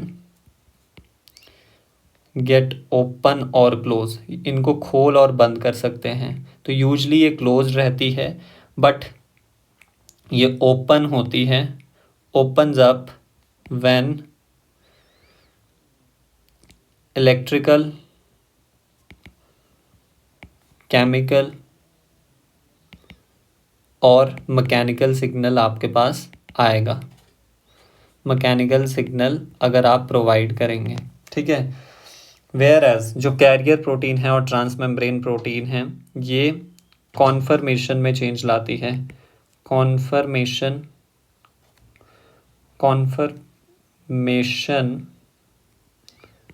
में चेंज आता है तो ये ट्रांसपोर्ट करती है सब्सटेंसेस को। और कैरियर प्रोटीन जो है वो क्या क्या कर सकती है, ये पैसिवली भी ट्रांसपोर्ट कर सकती है मॉलिक्यूल को, can transport molecule passively and actively. Whereas जो हमने ये चैनल प्रोटीन पढ़ा वो सिर्फ और सिर्फ पैसिवली ही ट्रांसपोर्ट करती है मॉलिक्यूल्स को। एक मिनट, इनको एक बॉक्स में डालते हैं, ऐसे डिफरेंशिएट नहीं हो पा रहा। चैनल प्रोटीन और कैरियर और ट्रांसपोर्टर्स, ठीक है। तो ये चैनल प्रोटीन्स जो है, कैरियर प्रोटीन्स, ये पैसिवली एंड एक्टिवली मॉलिक्यूल्स को ट्रांसपोर्ट कर सकती है। तो पैसिवली की अगर हम बात करें तो यहाँ पर एग्जाम्पल के तौर पे आता है GLUT4 and GLUT5 and actively में हमारे पास एग्जाम्पल आता है sodium potassium pump and the SGLT transporter. तो ये दोनों डिफरेंट टाइप्स की प्रोटीन हैं, इनके बारे में हमने पढ़ लिया। अब एक चीज़ आप याद रखेंगे कि फैसिलिटेटेड डिफ्यूजन में बोथ टाइप की प्रोटीन्स इन्वॉल्व होती हैं। फैसिलिटेटेड डिफ्यूजन में बोथ चैनल और कैरियर प्रोटीन्स इन्वॉल्व होती है। सो फैसिलिटेटेड डिफ्यूजन में अगर हम एग्जाम्पल की बात करें तो यहाँ पर आता है ग्लूकोज ट्रांसपोर्टर 4 एंड GLUT5। तो GLUT4 क्या करता है, GLUT4 ग्लूकोज का ट्रांसपोर्ट करता है। ग्लूकोज का ट्रांसपोर्ट इंसुलिन डिपेंडेंट होता है। कुछ important points in glycogen storing organs that is liver and muscles. Whereas जो आपके पास GLUT5 है वो स्पेसिफिकली याद रखना फ्रक्टोज का ट्रांसपोर्ट करता है इन गट। ये चीज़ आप याद रखना, मेरे पास स्पेस नहीं है बट इनको प्लीज़ आप ढंग से लिख लेना। प्राइमरी एक्टिव का क्या मतलब है, प्राइमरी एक्टिव में डायरेक्ट ATP यूज़ होती है, डायरेक्ट ATP यूज़ होती है। बट सेकेंडरी एक्टिव में हमारे पास डायरेक्ट ATP नहीं यूज़ होती और यहाँ पर इनडायरेक्टली ये किस पे डिपेंडेंट है, डिपेंडेंट ऑन प्राइमरी एक्टिव। अब हम मेंस में एडवांस मेंस में हम सारी चीज़ें ट्रांसपोर्ट के रिगार्ड में डिस्कस नहीं कर सकते, बट हम जब एडवांस में सेल बायोलॉजी को डिस्कस करेंगे उसमें हम ट्रांसपोर्ट को बहुत डिटेल में पढ़ेंगे। तो सेकेंडरी एक्टिव में एक्चुअली होता क्या है, मैं ब्रीफ में बता देता हूँ। प्राइमरी एक्टिव में तो एटीपी को डायरेक्टली यूज़ किया जाता है for the transport of molecule from their low concentration to the high concentration, but in the secondary active सबसे पहले सेकेंडरी एक्टिव के ऑलवेज प्राइमरी एक्टिव चलता है। तो प्राइमरी एक्टिव एटीपी यूज़ करता है, तो हम कह सकते हैं जब वो सेकेंडरी एक्टिव हुआ इनडायरेक्टली यूज़ कर रहा है एटीपी को, बिकॉज उससे पहले प्राइमरी एक्टिव हुआ। तो प्राइमरी एक्टिव की वजह से जो ग्रेडियंट बनता है उस ग्रेडियंट को यूज़ करता है सेकेंडरी एक्टिव एंड मॉलिक्यूल्स का ट्रांसपोर्ट कराता है। प्राइमरी एक्टिव में आपको सिंपली एग्जांपल्स पता होने चाहिए, that is sodium potassium pump, and जो आपके पास सेकेंडरी एक्टिव है उसमें एग्जांपल है SGLT, that is sodium glucose linked transport, जो कि कहाँ कहाँ पे होता है, गट की म्यूकोजा में, गट में होता है, एंड प्रॉक्सिमल कॉन्वोलेटेड टिप्यूल में जब आपके पास ग्लूकोज का रीअब्जॉर्प्शन करवाना होता है तो ये ग्लूकोज का ट्रांसपोर्ट कराता है। सोडियम पोटाशियम पंप हम जो एक्सोनल मेम्ब्रेन है उसमें देखते हैं। So this is all about the transport of molecule. तो यहाँ पे हमने ये सिंपल ही यहाँ पे दिया हुआ था, इन्होंने पैसिव एंड एक्टिव ट्रांसपोर्ट बताया। पैसिव में बताया कोई एटीपी यूज़ नहीं हुई, एंड एक्टिव में डायरेक्ट एटीपी यूज़ होती है। पैसिव में higher to low concentration substances move करते हैं, एक्टिव में लो टू हाई, यानी कि along the concentration gradient and against the concentration gradient respectively। Passive transport को डाउनहिल ट्रांसपोर्ट कहते हैं, एक्टिव ट्रांसपोर्ट को अपहिल ट्रांसपोर्ट कहते हैं, मतलब चढ़ाई चढ़नी है और चढ़ाई में हमें ज़्यादा एनर्जी लगती है, ऐसे उसके करके ये बोला है। अब पैसिव ट्रांसपोर्ट दो तरह का, simple diffusion and facilitated. Secondary को यहाँ पे दिखाया ही नहीं है, हम दिखा देते हैं primary active and secondary active. तो यहाँ पर बहुत सारी चीज़ें क्या है ऐड करने के लिए हैं, तो वो हम लगा देते हैं। अब नेक्स्ट हमारे पास this is the quiz time. हमारा सारा तीनों पार्ट्स कंप्लीट हो गए इस लेक्चर के। सबसे पहले eukaryotic cell, cell wall and cell membrane. Now we will discuss few question from the lecture 1 also. Lecture 1 के भी कुछ क्वेश्चन होंगे। सबसे पहले बोला है इनकरेक्ट स्टेटमेंट फाइंड करनी है, ठीक है, उसे अंडरलाइन कर लिया करो। अब इसमें जब भी इनकरेक्ट स्टेटमेंट आती है तो ट्रू फॉल्स पहले लिख लेना होता है, ठीक है। सबसे पहले बोला all cells are arise from pre existing cell, ये बात बिल्कुल ट्रू है। नेक्स्ट बोलते हैं various chemical reaction occur in cytoplasm to keep the cell in living state, ये भी बिल्कुल ट्रू है। नेक्स्ट स्टेटमेंट है प्लांट सेल हैव सेंट्रियोल, बिल्कुल गलत, प्लांट सेल में सेंट्रियोल एब्सेंट रहते हैं। सेंट्रियोल की जगह वहाँ पर माइक्रोट्यूब्यूल ऑर्गेनाइजिंग सेंटर्स रहते हैं जो कि सेंट्रियोल के इक्विवेलेंट नहीं है, और ये बोलते हैं एनिमल सेल में ये एब्सेंट है, तो ये तो बिल्कुल ही फॉल्स है। And lipid membrane of human erythrocyte has 52% protein and 40% lipids, ये सही है। स्टिल इन्होंने 8% कार्बोहाइड्रेट नहीं दिया है, बट जितनी स्टेटमेंट दी है वो तो हमारे पास सही है, तो ये भी ट्रू है, तो फॉल्स हमारे पास only C. Next question is how many of the cells organelles are found only in animal cell and not in human, कि सिर्फ और सिर्फ ओनली, ये आप थोड़ा ध्यान रखना, ओनली एनिमल सेल में प्रेजेंट है।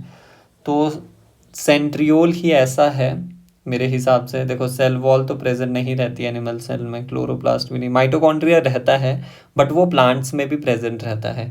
एटीएस राइबोसोम भी एनिमल सेल में होता है, प्लांट सेल में प्रेजेंट होता है, तो ये बोथ में प्रेजेंट है, ये भी बोथ में प्रेजेंट है, ये ओनली प्लांट्स में प्रेजेंट है, ये भी ओनली प्लांट्स में प्रेजेंट है। तो हमें बोला है जो ओनली एनिमल्स में मिले दैट आर सेंट्रियोल और सेंट्रोसोम्स, तो ओनली वन सेल ऑर्गेनेल ऐसा है।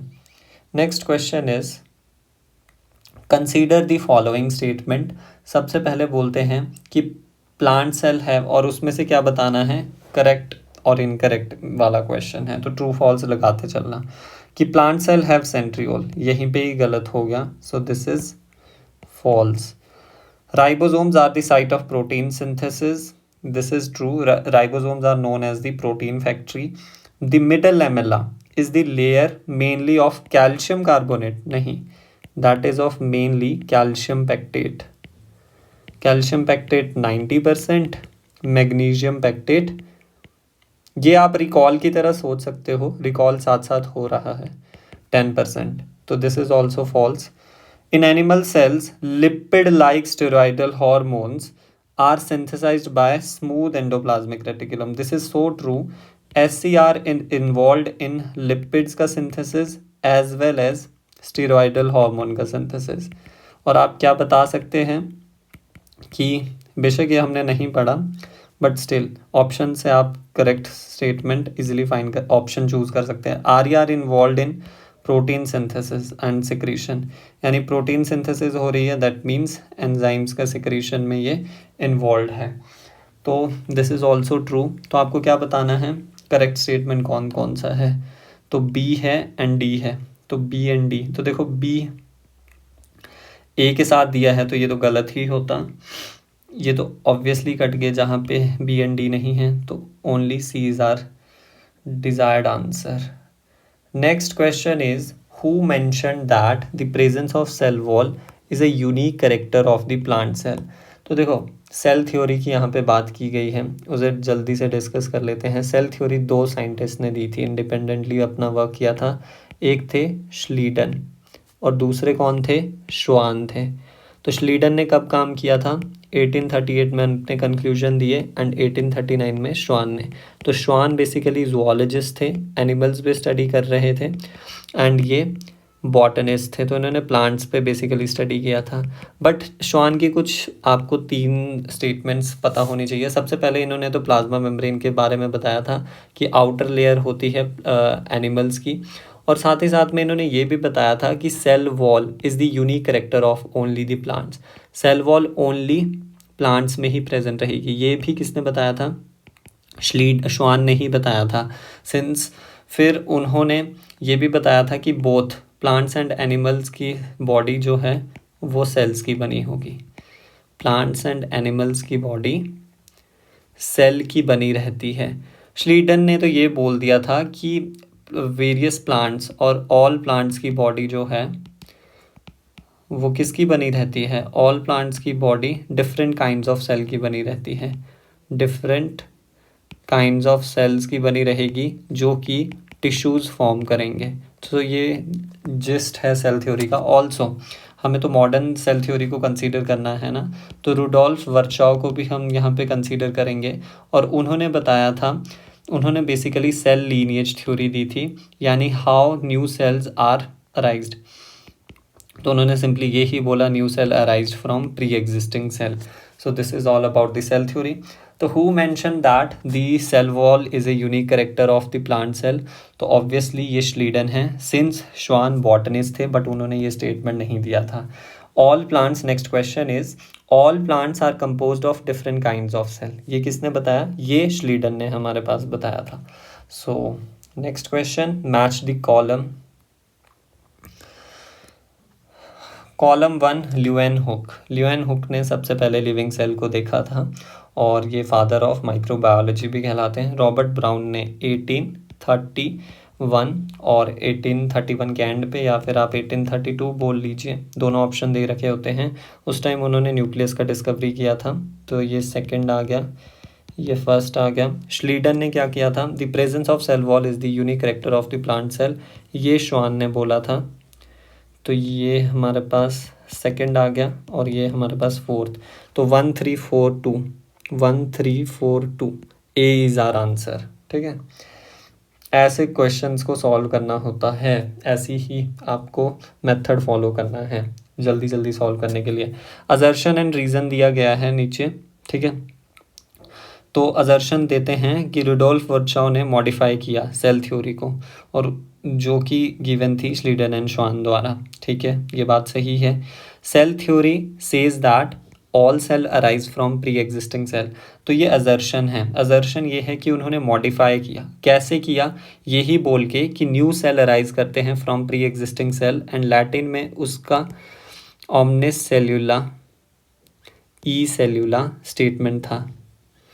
तो both A and R correct, and R is the correct explanation of A. So C is our answer.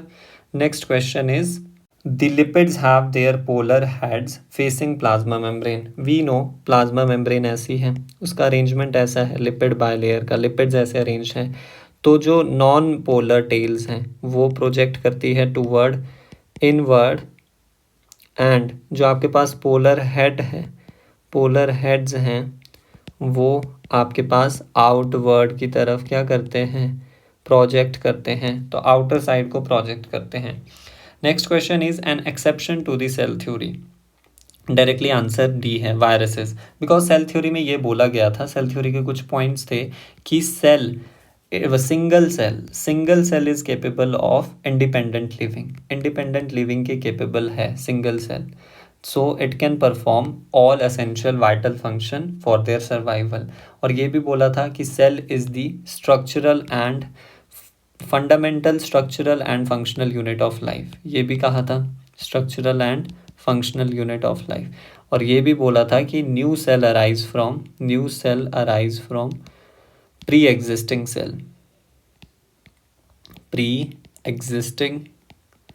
Cell, but viruses are not capable of independent living, so they are not considered under the cell theory। independent living के capable नहीं हैं viruses, so that's why they are exception to the cell theory। next question is assertion and reason दिया गया है, and assertion बोलता है कि transport occur in membrane through the carrier proteins. हाँ जी भाई, होता है, कैरियर प्रोटीन से भी होता है, चैनल से भी होता है। रीजन में ये बोलते हैं कि transport carried by carrier proteins is always passive. जो कैरियर प्रोटीन होती है, क्या वो हमेशा ही पैसिव करती है? नहीं, जो चैनल प्रोटीन होती है वो ऑलवेज, यानी टनल प्रोटीन्स हैं, वो ओनली एंड ऑलवेज पैसिव करती है। बट जो कैरियर प्रोटीन पैसिवली भी ट्रांसपोर्ट करती है एंड एक्टिवली भी ट्रांसपोर्ट करती है। पैसिवली में हमारे पास ग्लूट ट्रांसपोर्टर्स आ जाते हैं, GLUT4 and GLUT5, and active transport में हमारे पास क्या क्या आ जाता है, सोडियम पोटाशियम पंप जो कि प्राइमरी एक्टिव ट्रांसपोर्ट करता है, and next is secondary active में SGLT, sodium glucose linked transporter.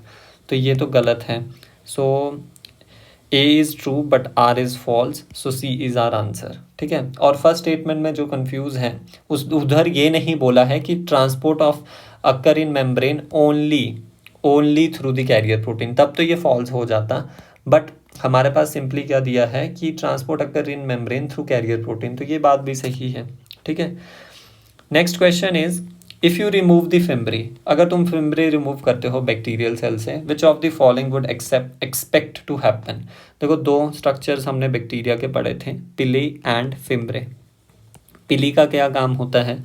पिली तो सबसे पहले मैंने बताया था, L आ रहा है तो वो हॉलो होते हैं एंड लॉन्ग होते हैं एंड लेस होते हैं नंबर में।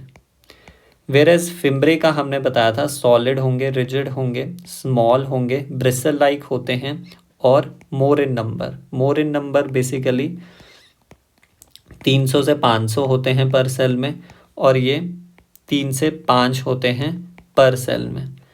अब पिली का काम हमने बताया था कि ये कॉन्जुगेशन ट्यूब फॉर्म करता है for DNA transfer in bacterial cell, conjugation tube, जिसकी वजह से primitive type of sexual reproduction ये अलाउ करता है in the bacteria, primitive type of sexual reproduction. Whereas fimbriae का काम होता है अटैचमेंट और एनकरेज करना for the bacterial cell, so that वो होस्ट टिश्यू के साथ जुड़ सके, अटैच हो सके, और स्ट्रीम्स में वो रॉक्स के साथ अटैच हो सके। तो अगर आप फिम्ब्री हटा रहे हो, नो लॉन्गर स्विम नहीं, दोनों याद रखना, ये नॉन कॉन्ट्रैक्टाइल और नॉन लोकोमोटरी स्ट्रक्चर्स हैं। लोकोमोशन के लिए बैक्टीरिया में हमारे पास फ्लैजिला होता है, and both pili and fimbriae are made up of pilin protein, ये चीज़ भी याद रखना। The bacteria would not adhere to the host tissue, so this is our answer. Transport of molecule across the membrane would stop, transport तो ये करवाते ही नहीं है। The shape of bacteria would change, ऐसा कुछ भी नहीं है। Shape of bacteria is determined by the cell wall basically. Next question is reserve material in prokaryotic cell are stored in the cytoplasm in form of inclusion body। Prokaryotes में हमने various inclusion bodies पढ़ी थी, 4-5 granules पढ़े थे, फटाफट बता दो। First is वॉलेटिन granule, then हमने पढ़ा था cyanophycean granule, then polyhydroxybutyrate granule, and last but not the least glycogen granule. Glycogen granule store करते थे कार्ब्स को, कार्बोहाइड्रेट को, पॉलीहाइड्रोक्सीब्यूटारेट स्टोर करते थे फैट्स को, साइनोफाइसिन याद कराया था पी से, दैट इज वो प्रोटीन्स को स्टोर करते हैं, एंड वॉल्यूटिन ग्रेन्यूल स्टोर करते हैं फॉस्फेट को, फॉस्फेट ग्रेन्यूल्स। तो ये बात बिल्कुल ट्रू है। अब gas vacuole found in BG, blue green alga, purple and green photosynthetic bacteria, ये बिल्कुल सही बात है, ठीक है, इनमें पाया जाता है सो दैट वो बॉयंसी प्रोवाइड कर सके, फोटोसिंथेसिस के लिए ये रिस्पॉन्सिबल था गैस वैक्यूल। बट ये क्या इसको एक्सप्लेन कर रहा है कि जो रिजर्व मटेरियल यहाँ पे प्रोकैरियोट्स में प्रेजेंट है उसे हम इंक्लूजन बॉडी कहते हैं, तो उसका कुछ रीज़न पता चल रहा है? नहीं। तो दोनों आपके पास स्टेटमेंट 1 और 2 जो है वो करेक्ट है, बट कोई भी एक्सप्लेनेशन आपस में नहीं है। बट वैसा पूछा भी नहीं है ना आपके पास, असर्शन एंड रीज़न नहीं है, ये स्टेटमेंट पूछा है कि स्टेटमेंट 1 और 2 कौन करेक्ट है। So that's it for today. हमारी ओर से सब कुछ हो गया है आज के लिए। हमने आज वेरियस क्वेश्चंस प्रैक्टिस भी की, काफ़ी सारे क्वेश्चन किए। आई होप आपको मज़ा आया हो आज के सेशन में, हमने काफ़ी सारी चीज़ें पढ़ी। और कल के लिए प्लीज़ आज का लेक्चर बहुत अच्छे से रिवाइज़ करके लाना, स्पेशली जो आपके पास मेम्ब्रेन ट्रांसपोर्ट है वो थोड़ा सा वॉलेटाइल वाला पार्ट है, वो हम भूल जाते हैं, तो उसे अच्छे से एक बार बिठा लेना दिमाग में। So that's it from my side. So if you really like the session, please hit the like button, do subscribe to my channel. If you have any queries, do post it in the comments below. We will meet in next class. Till then, happy learning, be safe. Thank you so much.